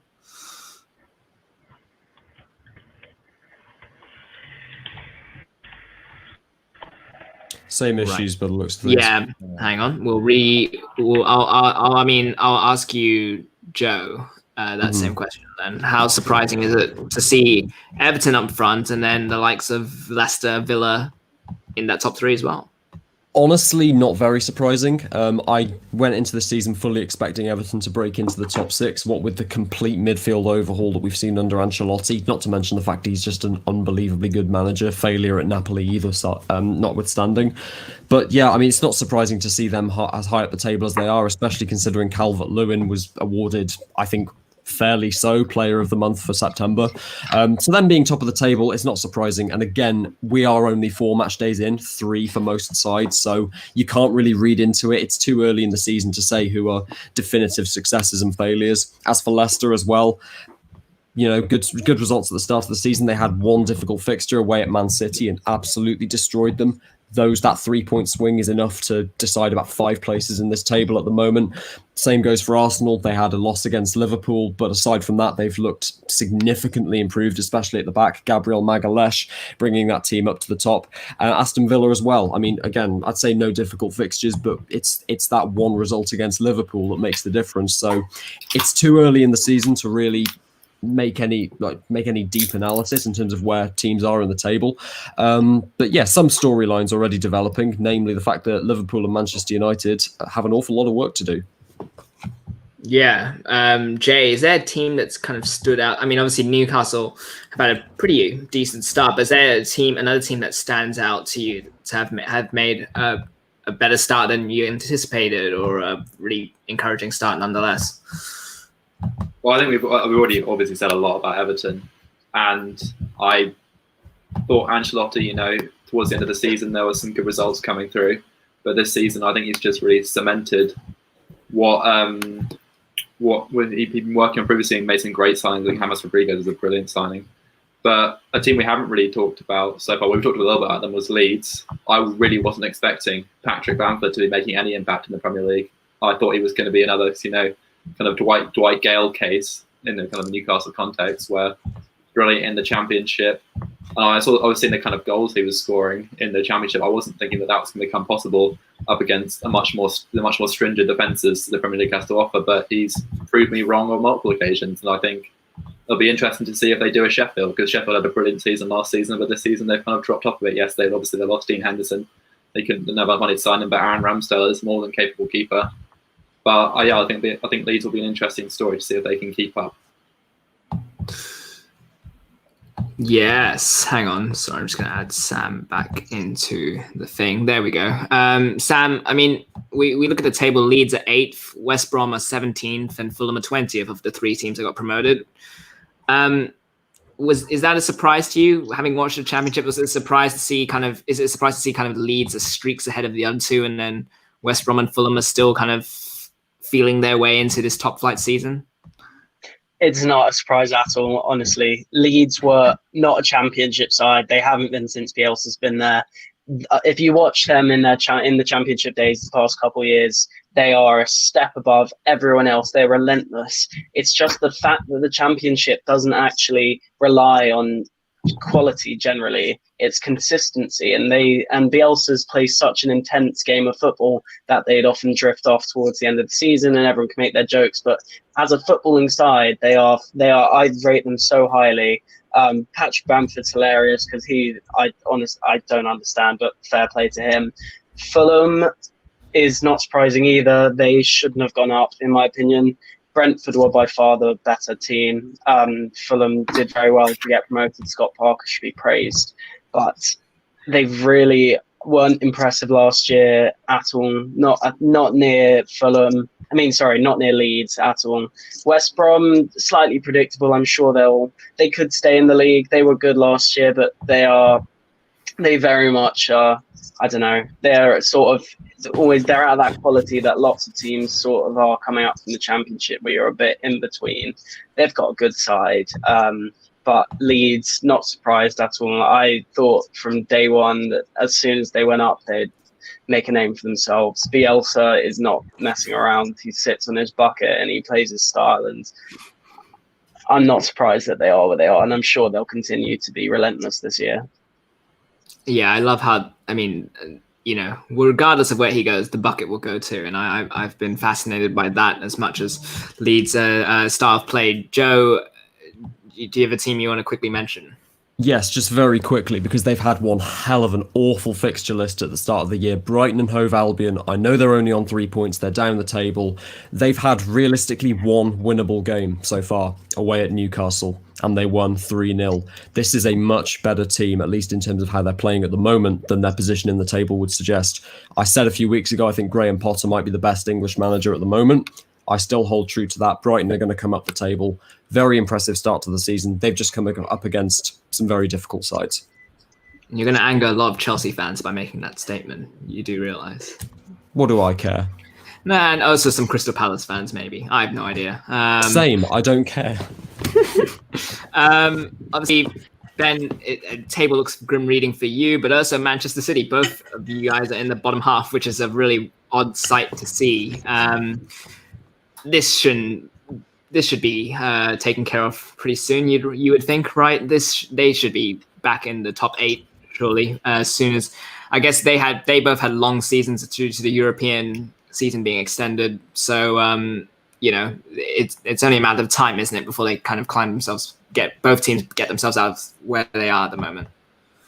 Yeah, exactly. I think Man City will shoot back up there, to be honest. They've just had a really, really poor start, and it can be down to a number of things. And I think obviously they will, when you're under Pep Guardiola, it's always going to get to some extent better. They will get top 4. I'm 100% confident.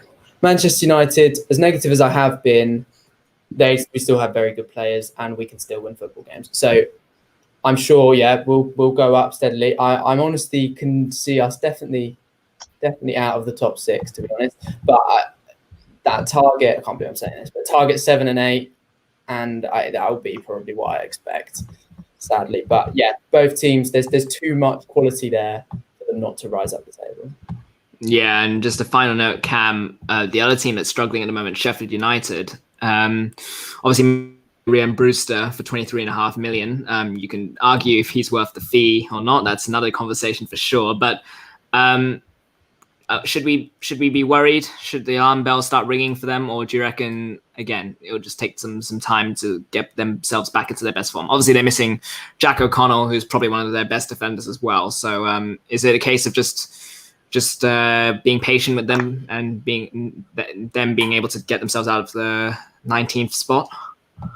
Yeah, I mean they haven't had a difficult fixture list, mind, but I mean there have been times where they have played some good football. I do think they played well against Arsenal. I just don't think they were playing Arsenal, an Arsenal side that knows how to grind out results now. The thing is, if we saw it from last season, even with McGoldrick up front, that they still didn't always score goals. Sheffield United, really good defensively. Dean Henderson contributed to a lot of that.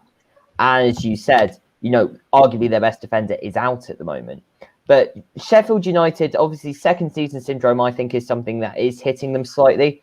But I think if they can get into that run of form again, and Chris Wilder is a fantastic manager who's had experience of playing across all the leagues as well. So he knows how to get a team out of a hole and to get it onto some form to step. I don't think we can expect them to be towards maybe the top 10. I don't think a lot of people expected that. But I think Chris Wilder has the resources and he has the players. If he can get them playing that system of football back into form again, I think Sheffield United can get out of that relegation battle. I think one side just above them in 18th, who I think we do need to be worried about, and I'm quite shocked I'm saying this really, but Burnley, because at least Sheffield United have squad depth. So if there are, these issues continue, Chris Wilder can tinker with the team and he can try and see how he can slightly tinker and change the system to bring Sheffield up. But Burnley haven't signed anyone. And we've really seen at the start of the season that the system of football that Sean Dyche was playing, which has kept them up for so many games in the past. Now, admittedly, they don't always start the season well, but that Newcastle game was particularly worrying for Burnley in the manner that they were conceding some of the goals. And just the fact that they had all their best players back. They had Tarkowski back in that game. They had Pope. They had all of their best players. And Burnley just seem to be running out of ideas at the moment. And perhaps I'm more concerned for them than I would be for Sheffield United. But I still think there's enough in both sides to get them back up the table. Well, if they're looking for a dinosaur mascot, there is one available on the market. I'll say that. If they want to sign one, I don't really know what Burnley's mascot is, to be honest. But if they do want to sign a pretty well-known dinosaur mascot, Gunnosaurus is there. If Mesut Ozil doesn't get to him first. Let's quickly, Sam, you mentioned you watched the Championship. I'm looking at the table, and has anything surprised you about the season so far? Obviously, Bristol City and Reading, top of the table. That is an interesting one because I think both teams switched managers, if I'm not mistaken, in the summer. Has anything stood out to you as being pretty noteworthy in the Championship so far? Well, I've learned from my many years of supporting a Championship side is that everything is surprising, really, because like I said before, it's all about who turns up on what day, who persists, and it's very, very, very difficult. I wouldn't be surprised if any of the teams if the top 6 now, none of those teams were anywhere near the top 6 by the end of the year. It probably won't be like that, but I'm surprised by Reading, I must say. I've been impressed with them. They were always very average, in my opinion. We always drew 1-1 with them. That was just something that happened on a regular basis. Bristol City, I'm happy about because they've been building a project, and they took Naki Wells off us, and I'm glad that he's doing well for them. Forest is also very surprising. I mentioned it briefly before, but there's a bit of a joke on Championship Twitter because they have genuinely been announcing a signing every other day, and they've lost their first 4 games. They're in a relegation zone, and they've just sacked their manager, but they've just appointed Chris Hughton, who's never finished out of the top 6 as a Championship manager. I think that's a fantastic appointment. The trick to doing well in the Championship is having a backroom staff who know how to do well in the Championship. It's going to be very, very interesting to see where the season goes. Normally, you can predict that teams like Leeds and West Brom, they normally linger around the top, but to see that the top 2 right now is Bristol City and Reading, wouldn't have called it from before the season starting, but I'll be interested to see where the year takes us. Yeah, it'll be as always. The Championship promises many twists and turns, and I'm sure we are heading forward season very much in that vein as well. So for the final half hour, we are going to talk about the Champions League draw that was recently done, but I do have a quick announcement. Obviously, we had the Raw Sport Weekly show on Wednesdays, and that is on odd weeks, and that kind of mixes in with Raw Sport interviews. So we have got our guests for next week's interview. I think Joe and I are the only ones. I've told Joe, but we're the only ones who know about it. So I'll make this announcement now. I did say he is a football journalist who recently graduated from Warwick University, and indeed he did English and German. I think it's English literature and German, and he graduated in 2014. This person I'm talking about is he covers Bayern Munich and RB Salzburg for UEFA and their website, Jordan Maciel. That is coming on Wednesday, 3 to 4 p.m. live. It's a live interview, which means we will be able to take live questions, live chat from those who are watching. We're going to do part 1. We're going to kind of do 2 halves. So the first half will be about his journey from from Warwick Uni to UEFA. How did that happen? On paper, it sounds like very much of a fairy tale kind of story. And then the second half, we will kind of pivot then to talk a bit about Bayern Munich and RB Salzburg. Obviously, for reasons, as we will find out, they've been drawn together in Group A of the Champions League, so it's going to be a lot harder for him to cover them both, considering they both play at the same time. But that is happening next Wednesday, 3 to 4. Jordan Maciel would join me for a one-on-one interview. That'll be live, and we would love to have as many people kind of, ask questions, be in the chat, watch along, whether it's asking him about what he did post-uni, whether it's about asking him about Bayern Munich's chances of defending their title. We will welcome them all. So that is happening. Really exciting. Obviously, last year, for those who don't know, we started doing a lot of these interviews, and I think, Joe, you'll agree with me. We were thrilled and delighted with the cast of guests we had, from Nathan Ferguson, then of West Brom, now of Crystal Palace defender. We had 2 journalists from The Athletic, Ryan Conway, Daniel Taylor, Ed Aarons, the deputy editor of the Guardian sports section, and Ethan Akani, who was a gay British hurdler as part of Pride Week, who told us about his experiences as a gay athlete competing in the world of hurdles. So very excited. Joe, it's an exciting announcement, isn't it, to have a Warwick alumni who became a UEFA reporter. Yeah, and I'll credit you as well, Josh, that, these are difficult times, especially in the world of student media. It's incredibly exciting to have a completely new show on Raw Sport, the first time in a long time, focusing on interviews. And of course, that we are going to be focusing a lot closer on Warwick Sport specifically throughout this year, interviewing Warwick's individual sports clubs as we head on to an almost inevitable 31st straight varsity win in against Coventry, assuming that the competition goes ahead in the early stages of next year. So keep tuned to Raw Sport. whether it's Josh or I grafting, we're going to be getting plenty of interviews for you. And of course, get involved and interview some teams of your own, because I'm sure you guys at least have a casual link with Raw Sport, whether or not you've joined Raw Sport, Warwick Sport, whether or not you've joined an individual society over freshers or the welcome weeks. So yeah, keep tuned. Yeah, it's very exciting. And obviously, because of the pandemic, obviously a lot of people working from home, it's a lot easier to get these sort of interviews. And so we're really excited for that. So yeah, I guess transitioning into the Champions League draw, that took place recently. And as we said, Bayern and RB Salzburg in the same group. We'll go through, I mean, I only have space for one tick at a time. So here's groups A to D. I guess the standout group, Jay, is Group D, from the fact that Liverpool, Ajax, and Atalanta all have been lauded for their respective football styles, and now we get to see all of them kind of collide on the European stage. I mean, I think that'll be a fascinating group. I think Atalanta last season really showed that they were challenging for the Serie A at one point. Sadly, they did drop off a little bit, but players like Gomez, I mean, he's just fantastic on the ball. And that whole team has just got bags of talent. So I'm really excited to see them in action. Ajax, I don't think they're going to be as good this year. They've lost a lot of ground over the last lost a lot of players. They've been poached left, right, and centre. First, De Ligt and De Jong went, and now they've lost Van der Beek and Ziyech as well. And in terms of Eredivisie, I think that PSV could easily challenge for the league this year. So I don't think Ajax will be very good. But then coming on to Liverpool, I think they'll top the group comfortably. I think, yes, they've had some wobbles. Obviously, they lost 7-2 to Villa, but I still think they're a phenomenal side. And I think, if anything, they'll want to bounce back massively from that, and especially from the last year's disappointment against Atletico Madrid. I think they'll have a real fire in their bellies to try and get a decent result this year. So I think they'll top that group easily.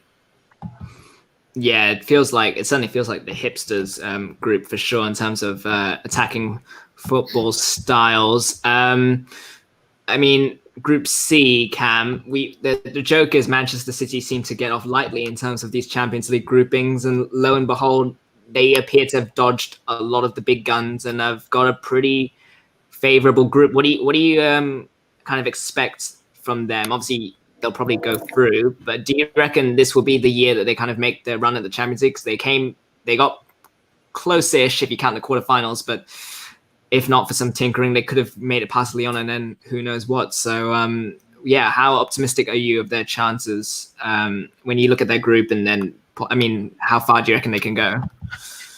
I think City blew their chance, to be honest, to win it last season. I think they had the perfect opportunity to win it. And again, they can't defend. And Raheem Sterling likes to think that the post is about 200 foot up in the air. But I think really it's an easy group, and it's a group that City should be able to pass, but I don't think they'll breeze through it. Marseille are a fantastic side. There's a reason they came second last year in Ligue 1, and they've got some fantastic players there. Dimitri Payet, for example, fantastic when he was at West Ham, been playing really well when he was at Marseille. Good quality in that midfield as well, the likes of Kevin Strootman, for example. It's a team that does play very attractive style of football. And of course, Villas-Boas as well. I think people forget that he was a good manager before, obviously, all of his failure really in that second season at Tottenham, that season at Chelsea, and then sort of going abroad and being rather ambiguous. City should top that group, definitely. I think Marseille will come second. Porto is always an enigma, I think, in the Champions League. They either bring their best football and they do really well and they get to the quarterfinals, or they just crash. And I think in that regards, it'll be between them and Olympiacos, who, of course, we saw in the Europa League last season, in that game against Arsenal, that they can really bring it at the highest level in European football. Not necessarily the quality to beat the top sides like Manchester City, but they can certainly spring a shock or two. And yeah, that's how I think City will still top that group, but I don't think it's going to be anything that City can dream of winning the Champions League this season. I just think they blew their chance when they had it. Yeah, it's an interesting one for sure. And We'll see. I mean, yeah, they may have. Only hindsight will tell us if they have or not when it comes to it. Looking at Group A, Sam, I don't know. I mean, do you consider Bayern Munich a team in Europe? And if so, I guess looking at how likely do you think they'll go on to defend their title? I guess when you stack them up against, I guess, all the kind of big European giants, are Bayern Munich the best team in Europe at the moment? Would you say? I think it's an interesting time in world football. I think we've passed that point where the excitement of Guardiola in England and Klopp as well with his Liverpool. I think Bayern have bridged the gap between that sort of style of football and the more classical European football. And watching them last year, they were brilliant. I love Robert Lewandowski. I just think he's sensational. He has been throughout his entire career, and they've assembled a side which is truly a force to be reckoned with. If they don't do well this year, I'd be majorly shocked. I'm looking now at all the teams in this Champions League, and I think they probably still on paper are pretty far ahead of the rest of them. I mean, Barcelona are obviously in a pretty rough stage. All the English teams, you saw how he did last year, was just a bit odd.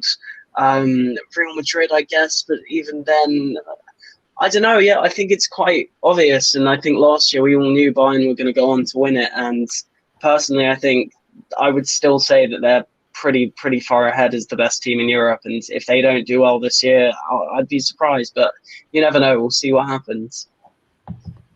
Yeah. They've certainly had their wobbles in Germany of late, but certainly they will be up there. It's definitely one of the favorites. Joe, Group B. I mean, you've watched La Liga extensively. So Real Madrid, have been.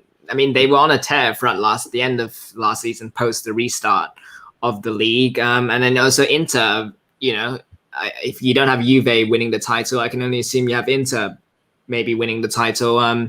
In a pretty tough group, which also has Shakhtar Donetsk, who you and I have talked about and praised a lot especially the Europa League run, and Gladbach, who are a very exciting team in Germany. So Group B, again, a pretty tough group to call, would you say? Yeah, absolutely. I'd say the toughest group of all of them to call so far. I think Real Madrid are going to win it. I'd be quite honest about that. And I also think that they're some level ahead of the other teams. There's no other big team full of Galacticos in there, which will be instrumental, at least in the early part of the season, in, I think, an inevitable retaining of their La Liga title, which was very well deserved last year.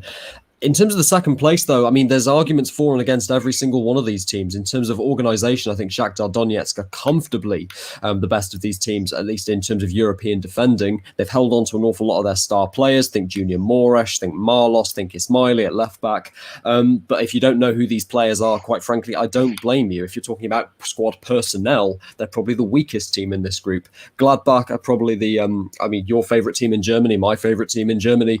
They've got a very, very balanced team, but also very green in the Champions League. Yes, they've been in the Champions League an awful lot in the last few years, but a lot of these players don't have a huge amount of experience. It's a very young team. Think about players like Marcus Thuram, Nico Elvedi, etc. And they have a habit of finishing third, so I can see them dropping down into the Europa League.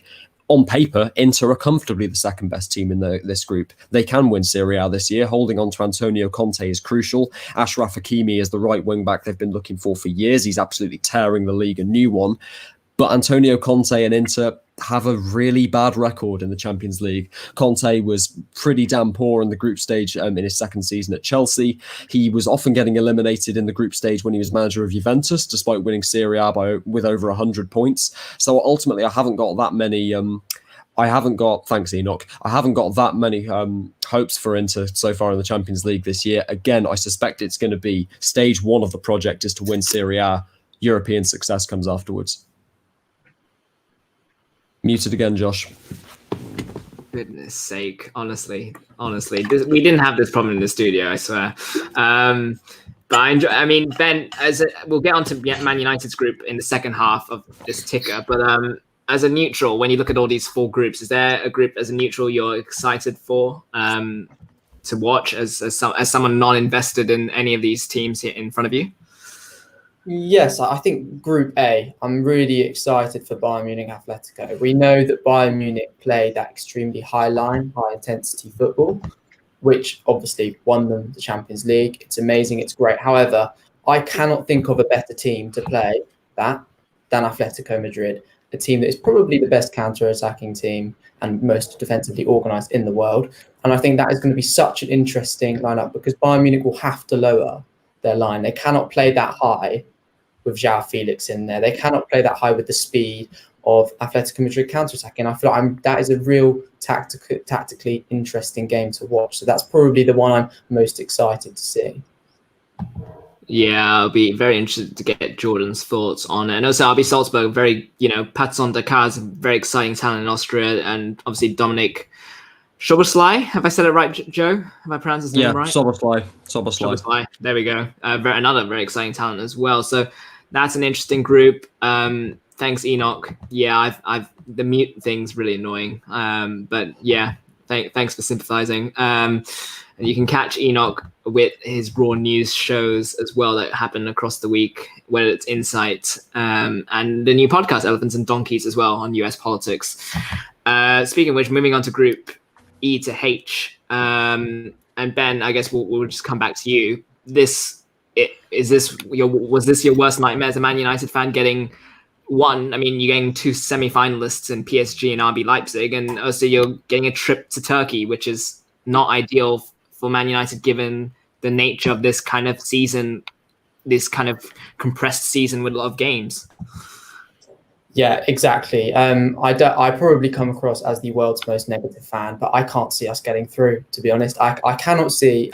I genuinely, despite Leipzig losing Timo Werner, there's a lot of problems at PSG right now. They're not doing amazingly in the league, and obviously Mbappe's come out and said potentially leave in a year. All of this stuff. I still think they're miles better than us. I cannot see us going through there, and that's why I think it seems to be with Manchester United, everything has gone wrong. Way back to Maguire and the Mykonos incident, everything since then has been absolute shambles, and including this. And I can't see us.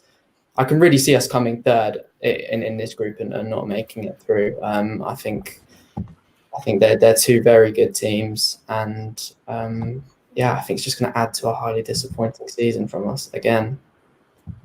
Yeah, Jay, I know you wanted to chip in about this group. Share your thoughts. I'm really excited because you've got three teams in Leipzig, Man United and PSG who have been battling out over the last two Champions Leagues. Of course, had the Rashford penalty, come back against PSG. So PSG will be out for revenge against Man United. And of course, Leipzig lost to PSG last year. So there'll be that rivalry there. So I'm really excited about that. But the interesting one for me is Başakşehir, who, if you haven't been keeping up with the Turkish league, are currently 21st and have won a game this season. So I have absolutely no idea what's going to happen to them in the Champions League. I think those will be some easy points for all three teams because, they look absolutely hopeless at the moment. Yeah, they had Robinho playing for them last season, I believe, on loan. Gael Clichy is on their list, Rafael of ex-Man United fame. So there's certainly a lot of familiar faces on Istanbul's team as well. And that should be a very interesting one. Chelsea, by contrast, seems to have a lot more softer group. I mean, I guess we all saw what Sevilla did. But on the face of it, you'd back them to get through this quite comfortably. You would. And I think certainly Chelsea have the quality of players that they should be topping that group with. I think the one thing we've said about Chelsea, and I think the thing the Crystal Palace game showed, is that the players they've got, obviously the new players are still taking time to bed in at the moment and get used to whatever style of football Frank Lampard is going to play with them eventually. But the quality of the players that they had already that have really been performing strongly for them this season, you think Jorginho, Kante, Zuma, that was what got Chelsea into the top four last season. You can tell they belong in the Champions League. I think on a note, about two sides there, and Enoch isn't necessarily wrong, actually. I know Enoch, the rather sardonic comments he's been coming in, but I do think Sevilla is a tough team, definitely. I do think that they have some quality players. Ivan Rakitic, he's not the player he was 4 or 5 years ago, but he is still a very commanding midfield. He got to the final of the World Cup. Don't forget that, only a couple of years ago. And there's top quality in there, the likes of Jesus Navas as well, who is not only a very well-respected player, but still a very strong player. And again, Rennes as well. They may have lost Edouard Mendy, who was a key part of them getting into that top 4 last season. But again, to finish third above the likes of Olympique Lyon, Saint-Etienne, Monaco, there's a reason they did it. And it's just they have some quality players in their side. But I think more importantly, it's just the style of football as well. They clearly know how to perform. Now, again, is this going to be a second season syndrome thing? They've had one season at the top. But I would say Sevilla and Chelsea are favourites to get through. I can't actually call who's going to top that group. I think Sevilla always do very well at European football, even if they are admittedly more of the Europa League masters than they are the Champions League masters. I think if Chelsea can get all of those players playing together, you'll see them top the group. But I wouldn't put it past Sevilla, and I wouldn't put it past Rennes either. I think there's a lot of potential in that team. Yeah, and all 4 groups have a lot of players coming up against their former clubs. Whether you look at Cavani, PSG, you look at obviously Edouard Mendy was signed from Stade Rennes to replace Kepa, and now we'll have to play against them. And even in Group G, Pjanic and Arta, and also, as Joe knows, Ciro Immobile used to play for Dortmund briefly, and now he'll play Lazio. But Sam, look at G. The football gods have done us either a favor, or they've put Messi versus Ronaldo again, so they can settle this once and for all. That is an exciting matchup, surely. To kind of watch. They're both starting to age a little bit, but it's still a fun sight to see those 2 superstars come up against each other. Of course, it's what you want from the Champions League. As a completely neutral fan, it's all you can ask for. Messi v Ronaldo twice in the group stage is beautiful, but I'm sure it will cause a lot of uproar, whatever happens. I'm personally a very pro-Messi supporter, so I really want Barca to get back on track, but I know Ronaldo is pretty good at Champions League football, and I'm sure it'll be an interesting game. It's just what the world of football needs, to be honest. Without fans might be a bit disappointing, but what more could you ask from a European competition than the 2 greatest football players of our generation up against each other twice in the opening stages? Yeah, you can't really ask for more. And then I guess, Jay, I'll come to you for Group F, because it feels like this one's a bit more of a balanced group. You'd say on paper, obviously Dortmund would probably be considered the favourites and Lazio second, but equally Zenit and Club Brugge have got pedigree in this competition as well. So F is a pretty balanced group on the face of it. No, I would agree. I think Club Brugge have got bags of young talent that are coming up through the ranks. Yes, some of it's been poached over the recent years, but I think they've got a lot of potential. But I was expecting at the end of last season that Lazio were going to do quite well in the Champions League this season, but their early Serie A performance hasn't really been that promising. It is early days, but they did lose 4-1 to Atalanta, 2 great goals from Pablo Gomez. But I don't know. But yeah, I would agree with you in your assumption that I would think that Dortmund probably will top the group. I can say that Lazio could have a complete turnaround. It is early days, but yeah. But then again, actually, on that, Dortmund haven't had the easiest start to the season either. They lost at Augsburg, so who knows? But I think just looking at their Dortmund team, especially their attack, obviously you've got Haaland and Sancho, but players like Giovanni Reina and Guerrero, who aren't even really first choices on the wing, equally as promising. So I think there'll be some really exciting football, and that's not even. We're looking at overlooking Julian Brandt as well. I think he's overlooked by everyone, and he makes it to the German team sometimes, but he's just phenomenal in that cam position.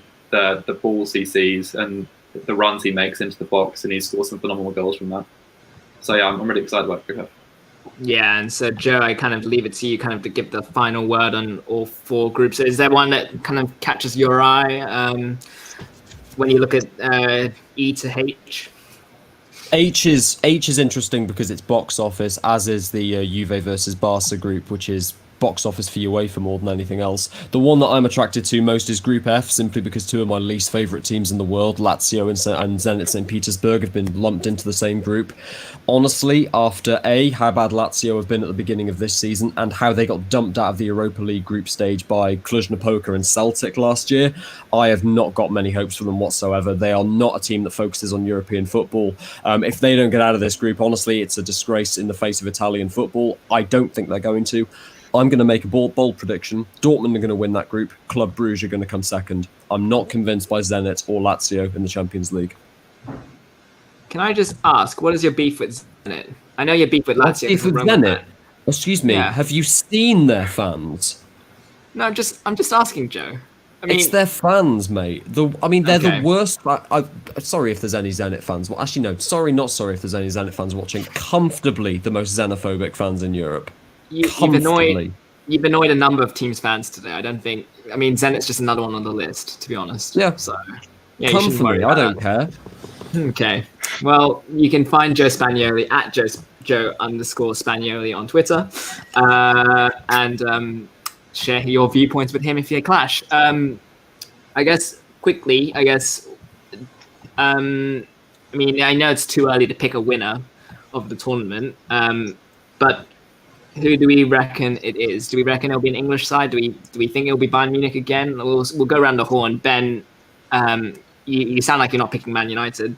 So which team would you pick to win the competition? I'd have to agree with what I think Joe said earlier, Real Madrid. I think they're formidable. I can't see... I think they're consistently the best in the Champions League, obviously, over the past few years, and I think they can well and truly add to their success. Yeah. Sam, you talking about Bayern Munich. Are they your favourites then? I'd probably say so, but this has been a real... Look how all the leagues across the world have started this year. I reckon it will probably end up being an odd team winning. Some Real Bayern, sure, but we've mentioned a lot of underdogs, and I reckon it could be a year like that. Maybe potentially someone like Inter Dortmund, they could come through as well. I really don't rate PSG at all, but I don't know. It's really hard to call. I think the groups are very even, but yeah, I'd still say on paper probably Bayern Munich. Cam? It's a tough one to call. I think Sam was right. It's such a weird season. Not only the fact everything started late, but it's just so every top team has been playing really inconsistently to start the season off. I have some sort of an inkling about Atletico. I think we've seen a lot of these teams playing these high defensive lines and really leaving themselves vulnerable to the counter-attack. And I almost feel that if more teams start to try and emulate this, a team like Atletico, which is well organised to sit back, will go and push forward. And in Atletico, Luis Suarez for £5.5 million. Luis Suarez, you should be paying at least, despite his age, I'd say 30-40 million pounds for, just because of the quality player that he is. And so I think if teams are going to keep playing these high lines, I really do think Atletico, they've already reached two finals. Simeone knows how to do well in the Champions League. So not as much to call a winner, but I'd say if there was a team that was going to spring a surprise outside of Real, Bayern, maybe add Juve into there, I think Atletico really have a chance to win it this season. All right. Jay, is there any team that catches your eye? I think Bayern are going to replicate their mid-70s form and win 2 in a row this year. I think with the signing, I think Sane for me. I think Havertz and Werner, I think will prove themselves, but I think Sane to me has been the best signing this transfer window. I mean, even in the first game against Schalke, just slotted right into that team, 8-0 victory, 2 assists and a goal, absolutely phenomenal. And I think they will continue as they went on last year and continue to be a formidable force and not one that can be really catered with by the other European sides. Yeah, I take your point, even if I think anyone can really look good when they play against Schalke. Joe, have you got a team that you're leaning towards? It's hard to argue against Bayern Munich as the favourites, but in light of the unusual circumstances of this season and how defensive football is dying across the continent, I think this benefits Atletico Madrid. I would not be surprised to see them win the Champions League for the first time this year. Oh, I'd love to see a Suarez, Costa, Simeone front line go on to lift the title in May. That'd be incredible.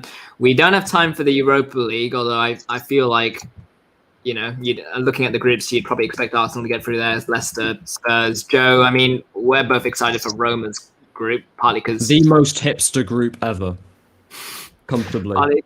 Roma in it. For those who don't know, I split time between my family based in Switzerland, so young boys, obviously a Swiss team are there as well, so I'm interested to see how they go. Cluj and CSK Sofia, yeah, it really is a wild group, that is, but that will probably do it for us. So thank you, everyone.